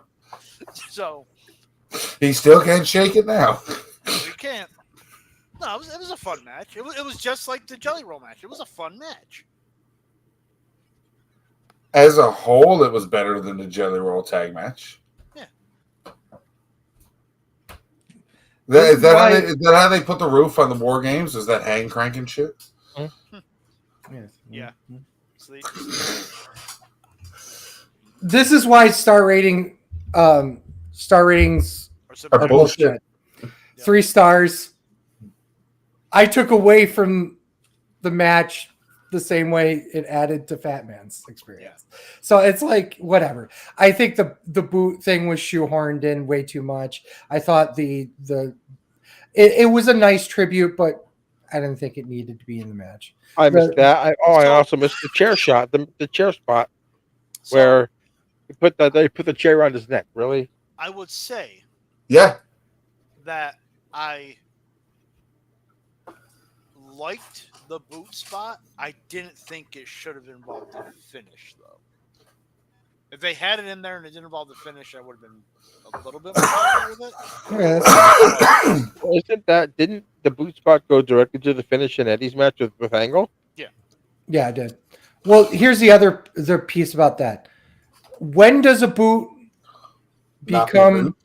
when does the boot become more of a weapon than when it's on the foot? When a boot loves a heel. They get together and they make sweet, sweet love, and they produce a hand. Don't fuck with a Guerrero and a boot and a title at a pay-per-view, Ross. Like, if you don't notice by now. I guess I didn't. Okay. Let's fucking go. Street fight for the WWE Championship. Wait, didn't we already have a street fight? Yes. Defense against Can Cody you not fucking instigate him? 37 minutes and 45 seconds for your New Japan main event. I was going to say this is Cody Okada. The same rating Ryan did, and he's wrong. 5 stars. This is a 5-star match. I will go first. Oh, great. As much as I fucking don't... Okay. What was the fuck your finish counter on this? Was the real one or the one Heavy G kept making up? No, I started at 7. And I think it ended at 19. But that's what I'm saying. But Cody hits 3 crossroads and goes for a pin. That's not 3 fucking finishes. There were at least 3 before I started that counter. So that's just saying minimum 16 finishers in this match. You know what this match was missing? Fucking selling! A logical fucking ending. It's Cody Rhodes and John Cena. It's Cody Rhodes and John Super Cena. Cena. It's Super Cena. And Super especially Cena on passing the 50 reins. And Super 4.5. What was it missing? I already told you this match was absolutely fantastic. I loved it. But it fucking, what is with John Cena in main events at MetLife Stadium where he has to spam his fucking finishers all the time? The kids fucking loved this match. Let's be honest. Like, they were okay with Dom and AJ, and they were like farming it, and they were happy like Dom won because that's what they were cheering for. But like, both the kids were like, "We think Cena's winning." I was like, I fully thought. Spoiler: no Cody heel turn. Thought it was coming, didn't. So I was all for Cody in this match, and the kids were all for Cena. And every time a finisher got kicked out of, the kids got into it more. So you guys and your fucker finishes. When you get on like that shit, that's what's ruining wrestling because you're not believing it. You're not buying into it no more. Well, also at the same time, we're not kids anymore either. It's still that they see the pureness of it. That's what I'm saying. They see the pureness of it. So, and Sleazy said this years ago when we went to WrestleMania New Orleans. Maybe the product's not for us anymore. It's not for the most part. Like the part of the AEW aspect, that is a whole new style for this world. And it is, and people don't like it. I don't like a lot of some of the stuff with the no selling because some stuff is crazy.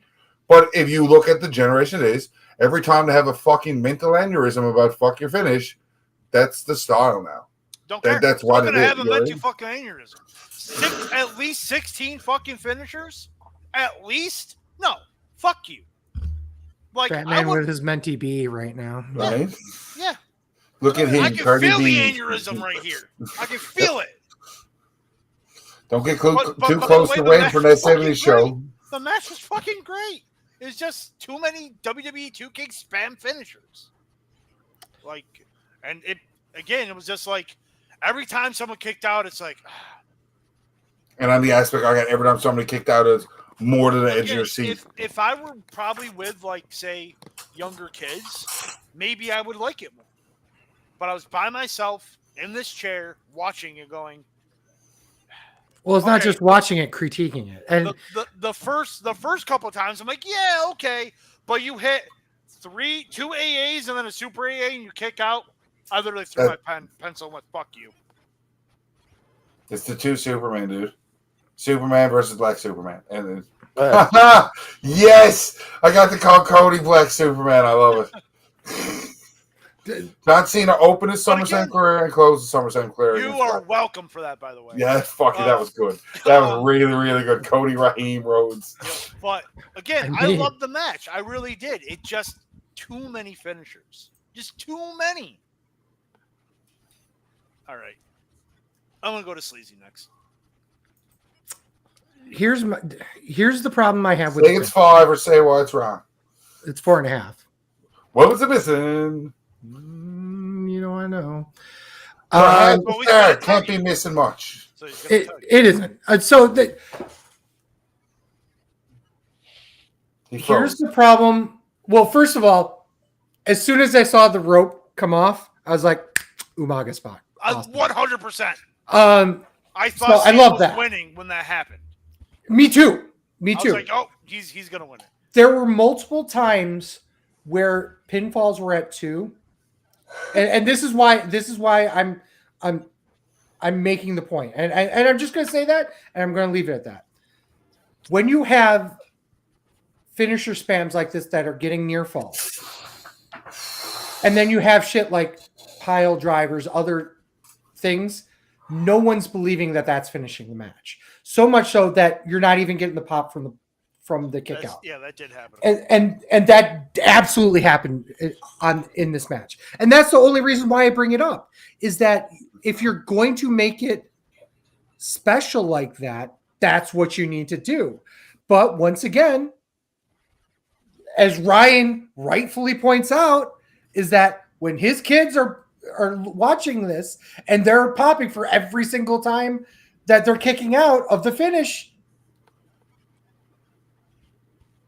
what are you going to say to that? That really means that they're on the right track here. You got 50,000 people for these finishers that know what a finisher is. And also at the same time, Cody was booed. Cena was cheered throughout the whole match. So yeah. So until the end, then they cheered Cody. Yeah, because it's like the opposite of what they were doing with Cena. Yeah. Mhm. They wanted to cheer Cena. The bell rang. They booed him. Right. So I really think that that played a factor into it too. I'm not saying the spam finisher obviously planned, but like when the pops came with Cena kicked out of the crossroads and stuff like that before he actually fell to it, Mhm. that helped too. The crowd wanted Cena to win, so there's also that aspect too. So the crowd was awesome in this match too. So Yeah. But they didn't care at the end that Cena didn't win, though, which was nice. so Like that, a proper torch was passed. yes, and I honestly the way the crowd reaction, I did notice that kind of when Cody won, there was a pop, but it kind of was a deflated pop. Too. Yeah, It was like he They're won. Oh, he won. Yeah, okay, Cody won. Yeah, like It was a popped. bit of a surprise. Yeah. So Can we? small Did bit of everyone touch on the match yet? no, No. Heavy G hasn't. Okay, go ahead. I gave it 4 stars. Wow. To me, did anybody watch SmackDown? Are you comparing? Okay. Hold I'll on. let you compare. No, yeah, I don't think I'm not comparing anything. When he came out with that promo and basically turned face on SmackDown, hindsight 2020, we know at the end of this match. we know why. But it kind of put them in a tough because you have this face heel dynamic, and all of a sudden you have two faces facing against each other in a street fight. For me, the finishers were so ridiculous. A thing that reminded me is going to remind that, and just probably thinking, oh, okay, here we go again. WrestleMania 8. It was almost like when Piper had the ring bell and was going to hit Hart with it. Cody had that stanchion, and it was looking like, looking at the crowd. Should I do it? Should I do it?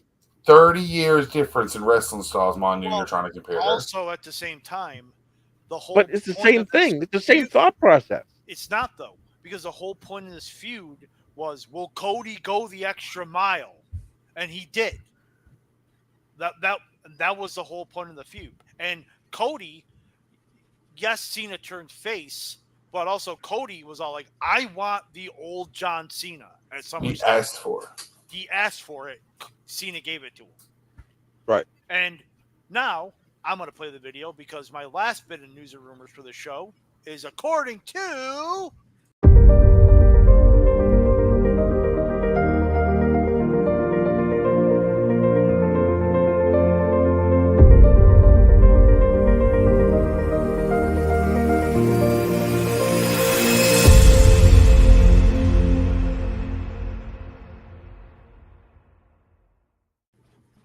the reason why John Cena turned face is, according to higher up WWE officials, it sucked as him being a heel.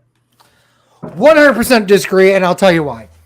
And there we go. That's why I saved the best for last. Thank you. I appreciate that. The only reason why they turned him back face and brought in Brock Lesnar was because he fucked up the Travis Scott thing. Mm-hmm.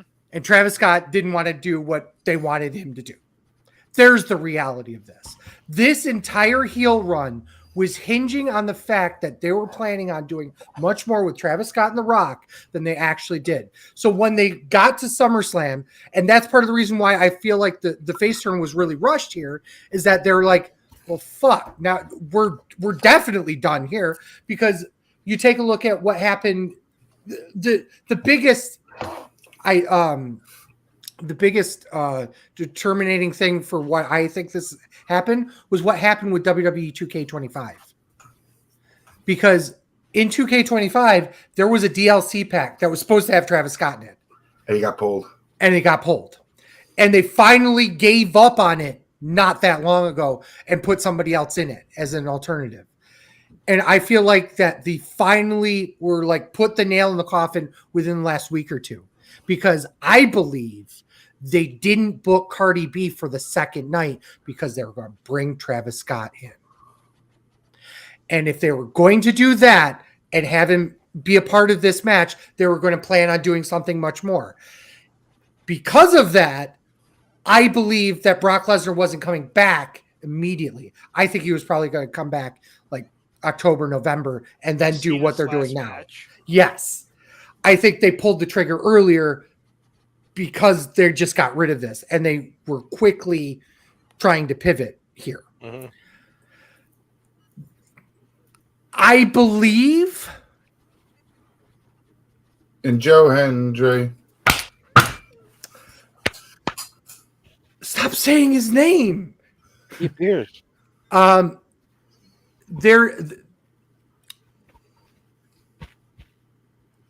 think there's a situation here where you have John Cena, the face, that needs to end his career as a face, and he was getting cheered anyway. So what? Fucking do it.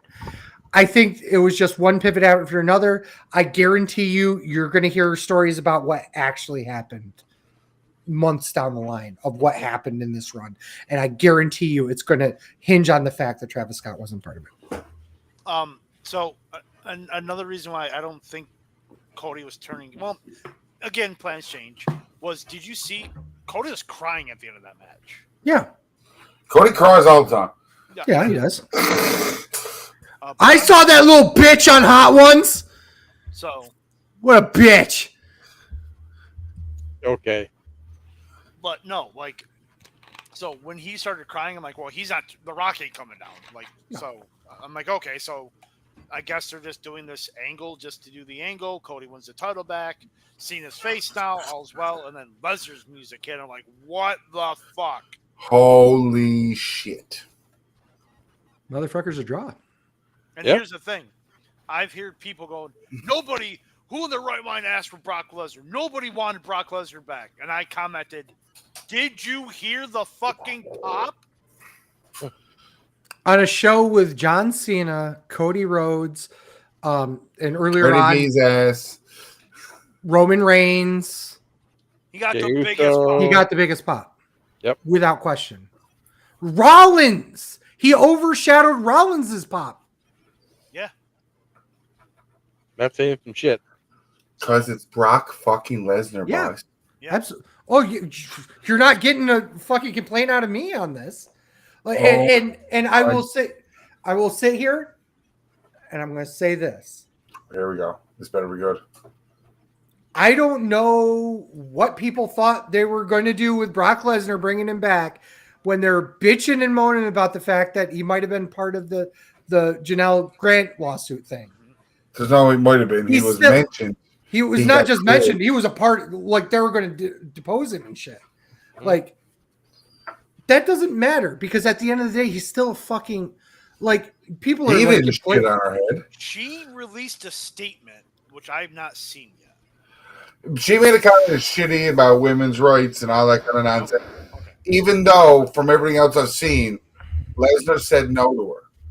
Like the reason why Lesnar kind of got away from it is because when all that came out at the end of it, Lesnar's like, "Nah, I'm good." So he was supposed to get deposed, but he's not being sued though. Right. That's another thing. She's not suing him. She's Right. suing Vince. Not now. I guarantee you, she's going to try to rope Lesnar back into this. A civil suit. Yeah, just because. For damages. She can try, but I don't think. No. See, the thing is that I think they're.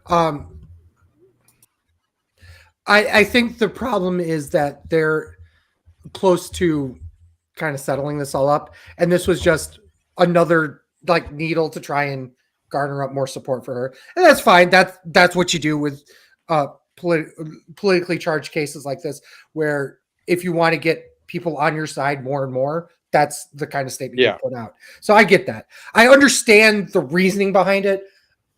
I don't understand. Well, I do understand it because people just want to bitch and complain about WWE no matter what, because, whatever. No, I got you. But I will. It's I don't know.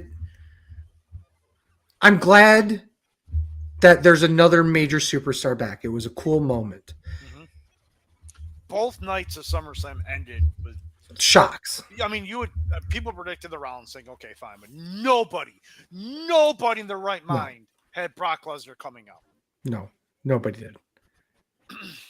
I think that at the end of the day, we're at the point where we're trying to find another huge matchup, and Brock versus Cena is it. I don't know when they're going to run it. Probably Clash of Paris, maybe. Probably. But does I'll throw this out to everyone here. Bringing Brock back, does that mean that the roster is not equipped to have that super draw?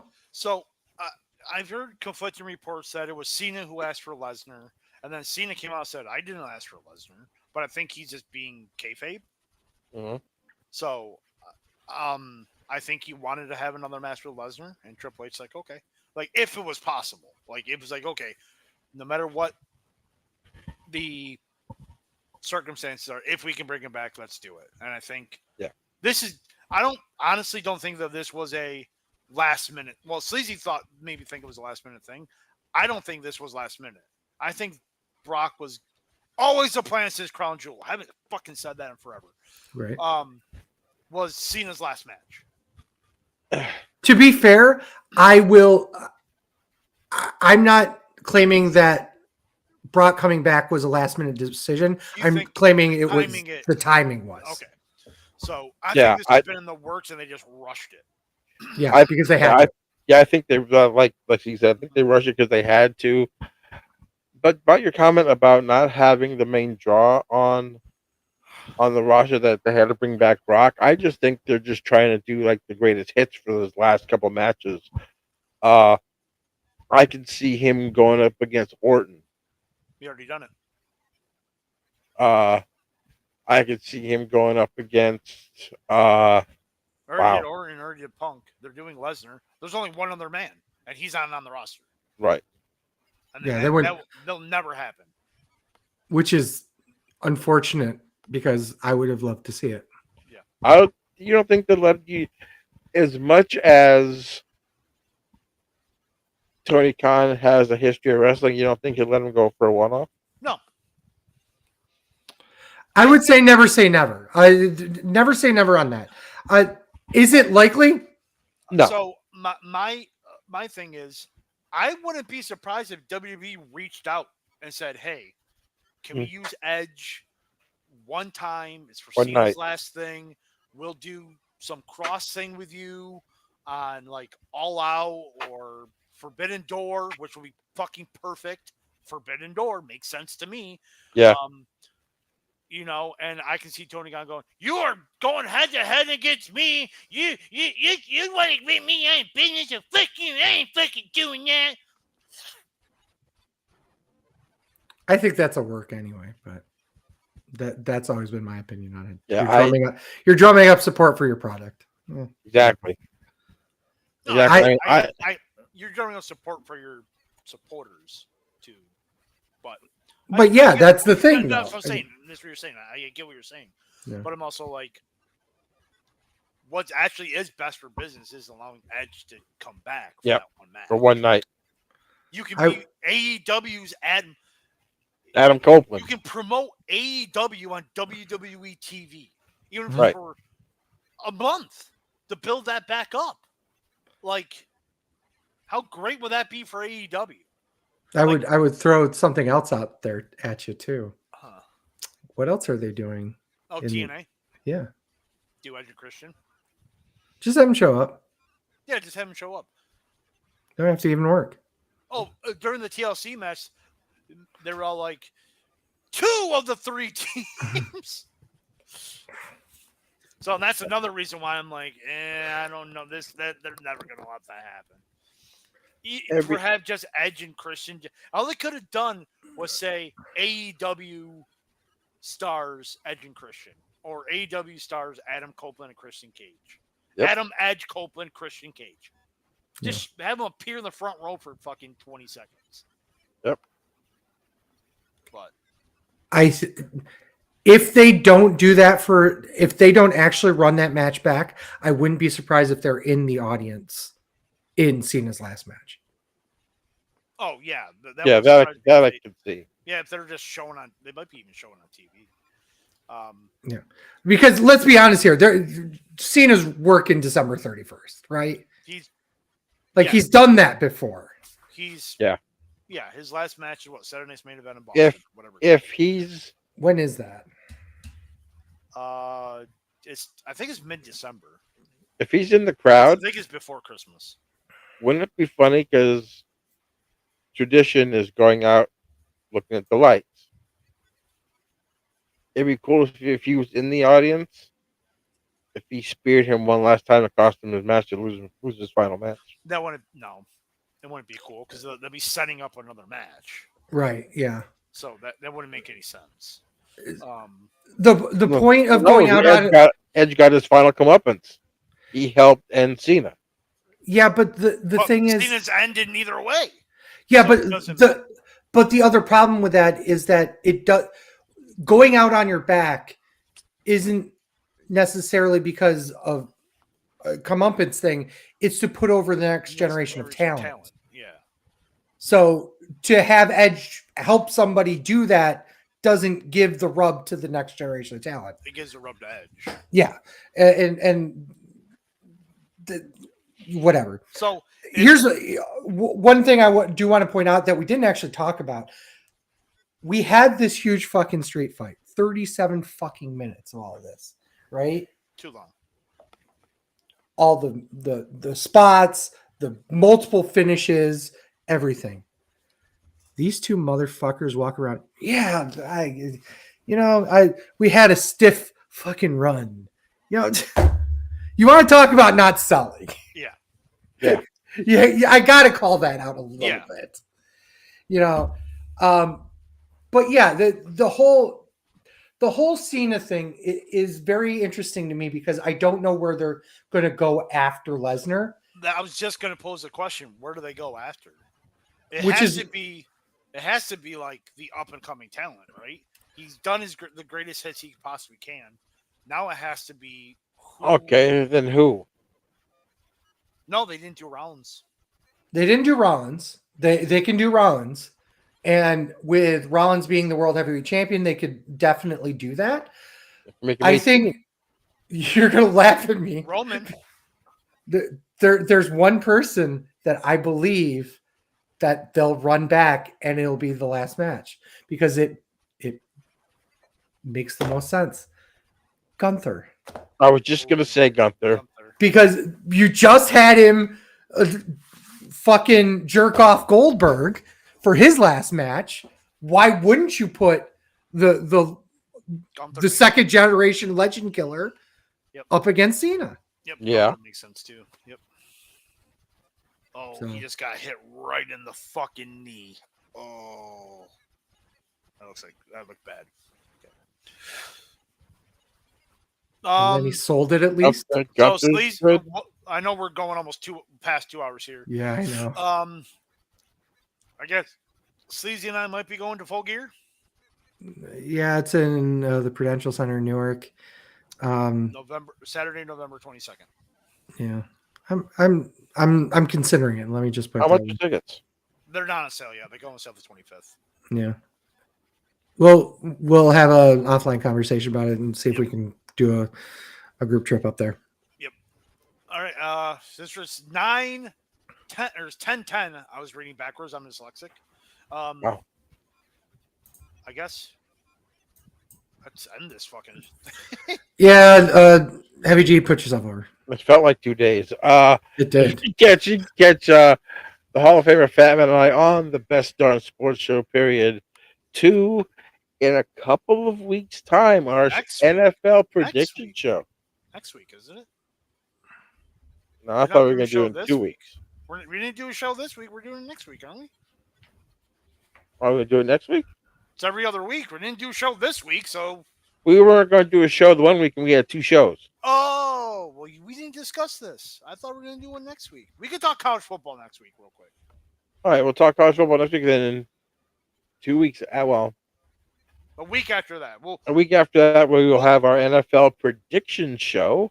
Yeah. We pick every game. Whoa. Hold the fuck on here. What the fuck is this asshole doing? We're about ready to, leave. We're literally leaving. I know. I'm just coming back to say we finished second. What was the final question? Quick. Please tell me. Final question was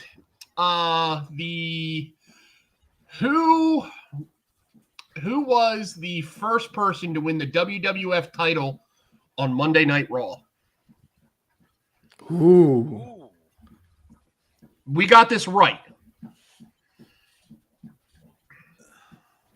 Sid. Sleazy? Austin? I don't know. Shawn Michaels. Fatman's right. Sid. Was it Sid? He beat Shawn Michaels for it, didn't he? No, it beat Bret Hart. Yep, beat Bret Hart. I fucked us, though, in the end, though. You didn't bet at all? No. We bet it all. Like, we came in second. Okay. So, but we could have came in first, but I got a 5-point question wrong. Which you guys are going to kill me with this. Ready for the roast. WCW beat Taz for the ECW championship. Are you motherfucking kidding? Get the fuck out of here. Fuck you. Yeah. Get him off this show. Get him off this show. How fucking dare you? Yeah, I made it a Mike Awesome wrestler Earlier this show. I literally thought I had in my head, I'm like, I had it reversed. What are you reversing? Because when Taz left ECW, he was first out, and then I believe Tanaka won. Yeah. No, Mike Awesome won. No, he's talking about when Taz left. When Taz originally left. Yeah. Oh. So I said right off the rip, I was like, Masato Tanaka. Never in WCW. And I got the times mixed up. Yeah. And I'm like, and as soon as they fucking said it, I'm like, I fucked the time. And he's just like, we're going to lose by 5 now. We lost by 4. I got to get down there. Same here. I could have stopped that one. This asshole could have done that.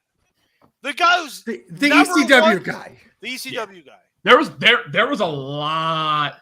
Like, a lot of it was kind of basic, like, job around. Yeah. But there was some really good, like, off-the-wall trivia. And there was one of the bonus rounds. It was name... You had to finish the who was wrestling in the main event at a bash at the beach. And Callis knocked them all out. Nice. And he was just like, oh, I got 18 points right off the rip. Nice. I was just like, okay.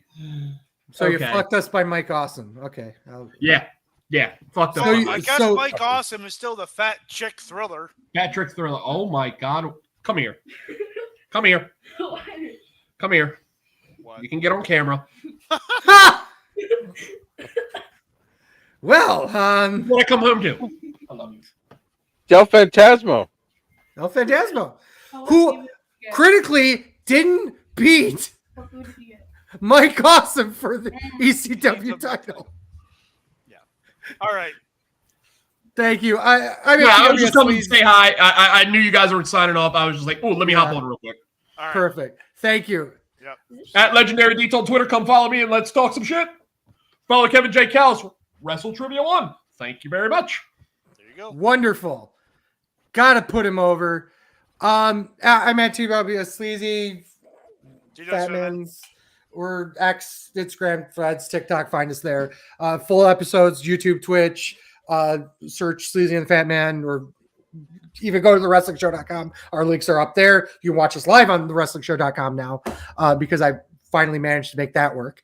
Thanks to Ryan, who was on, Heavy G, who was on, as always, for Sleazy.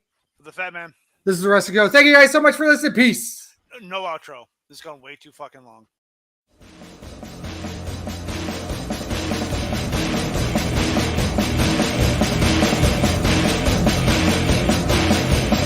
I'm a truth that you seem to run from. I'm an army of one. I'm a clip in your gun.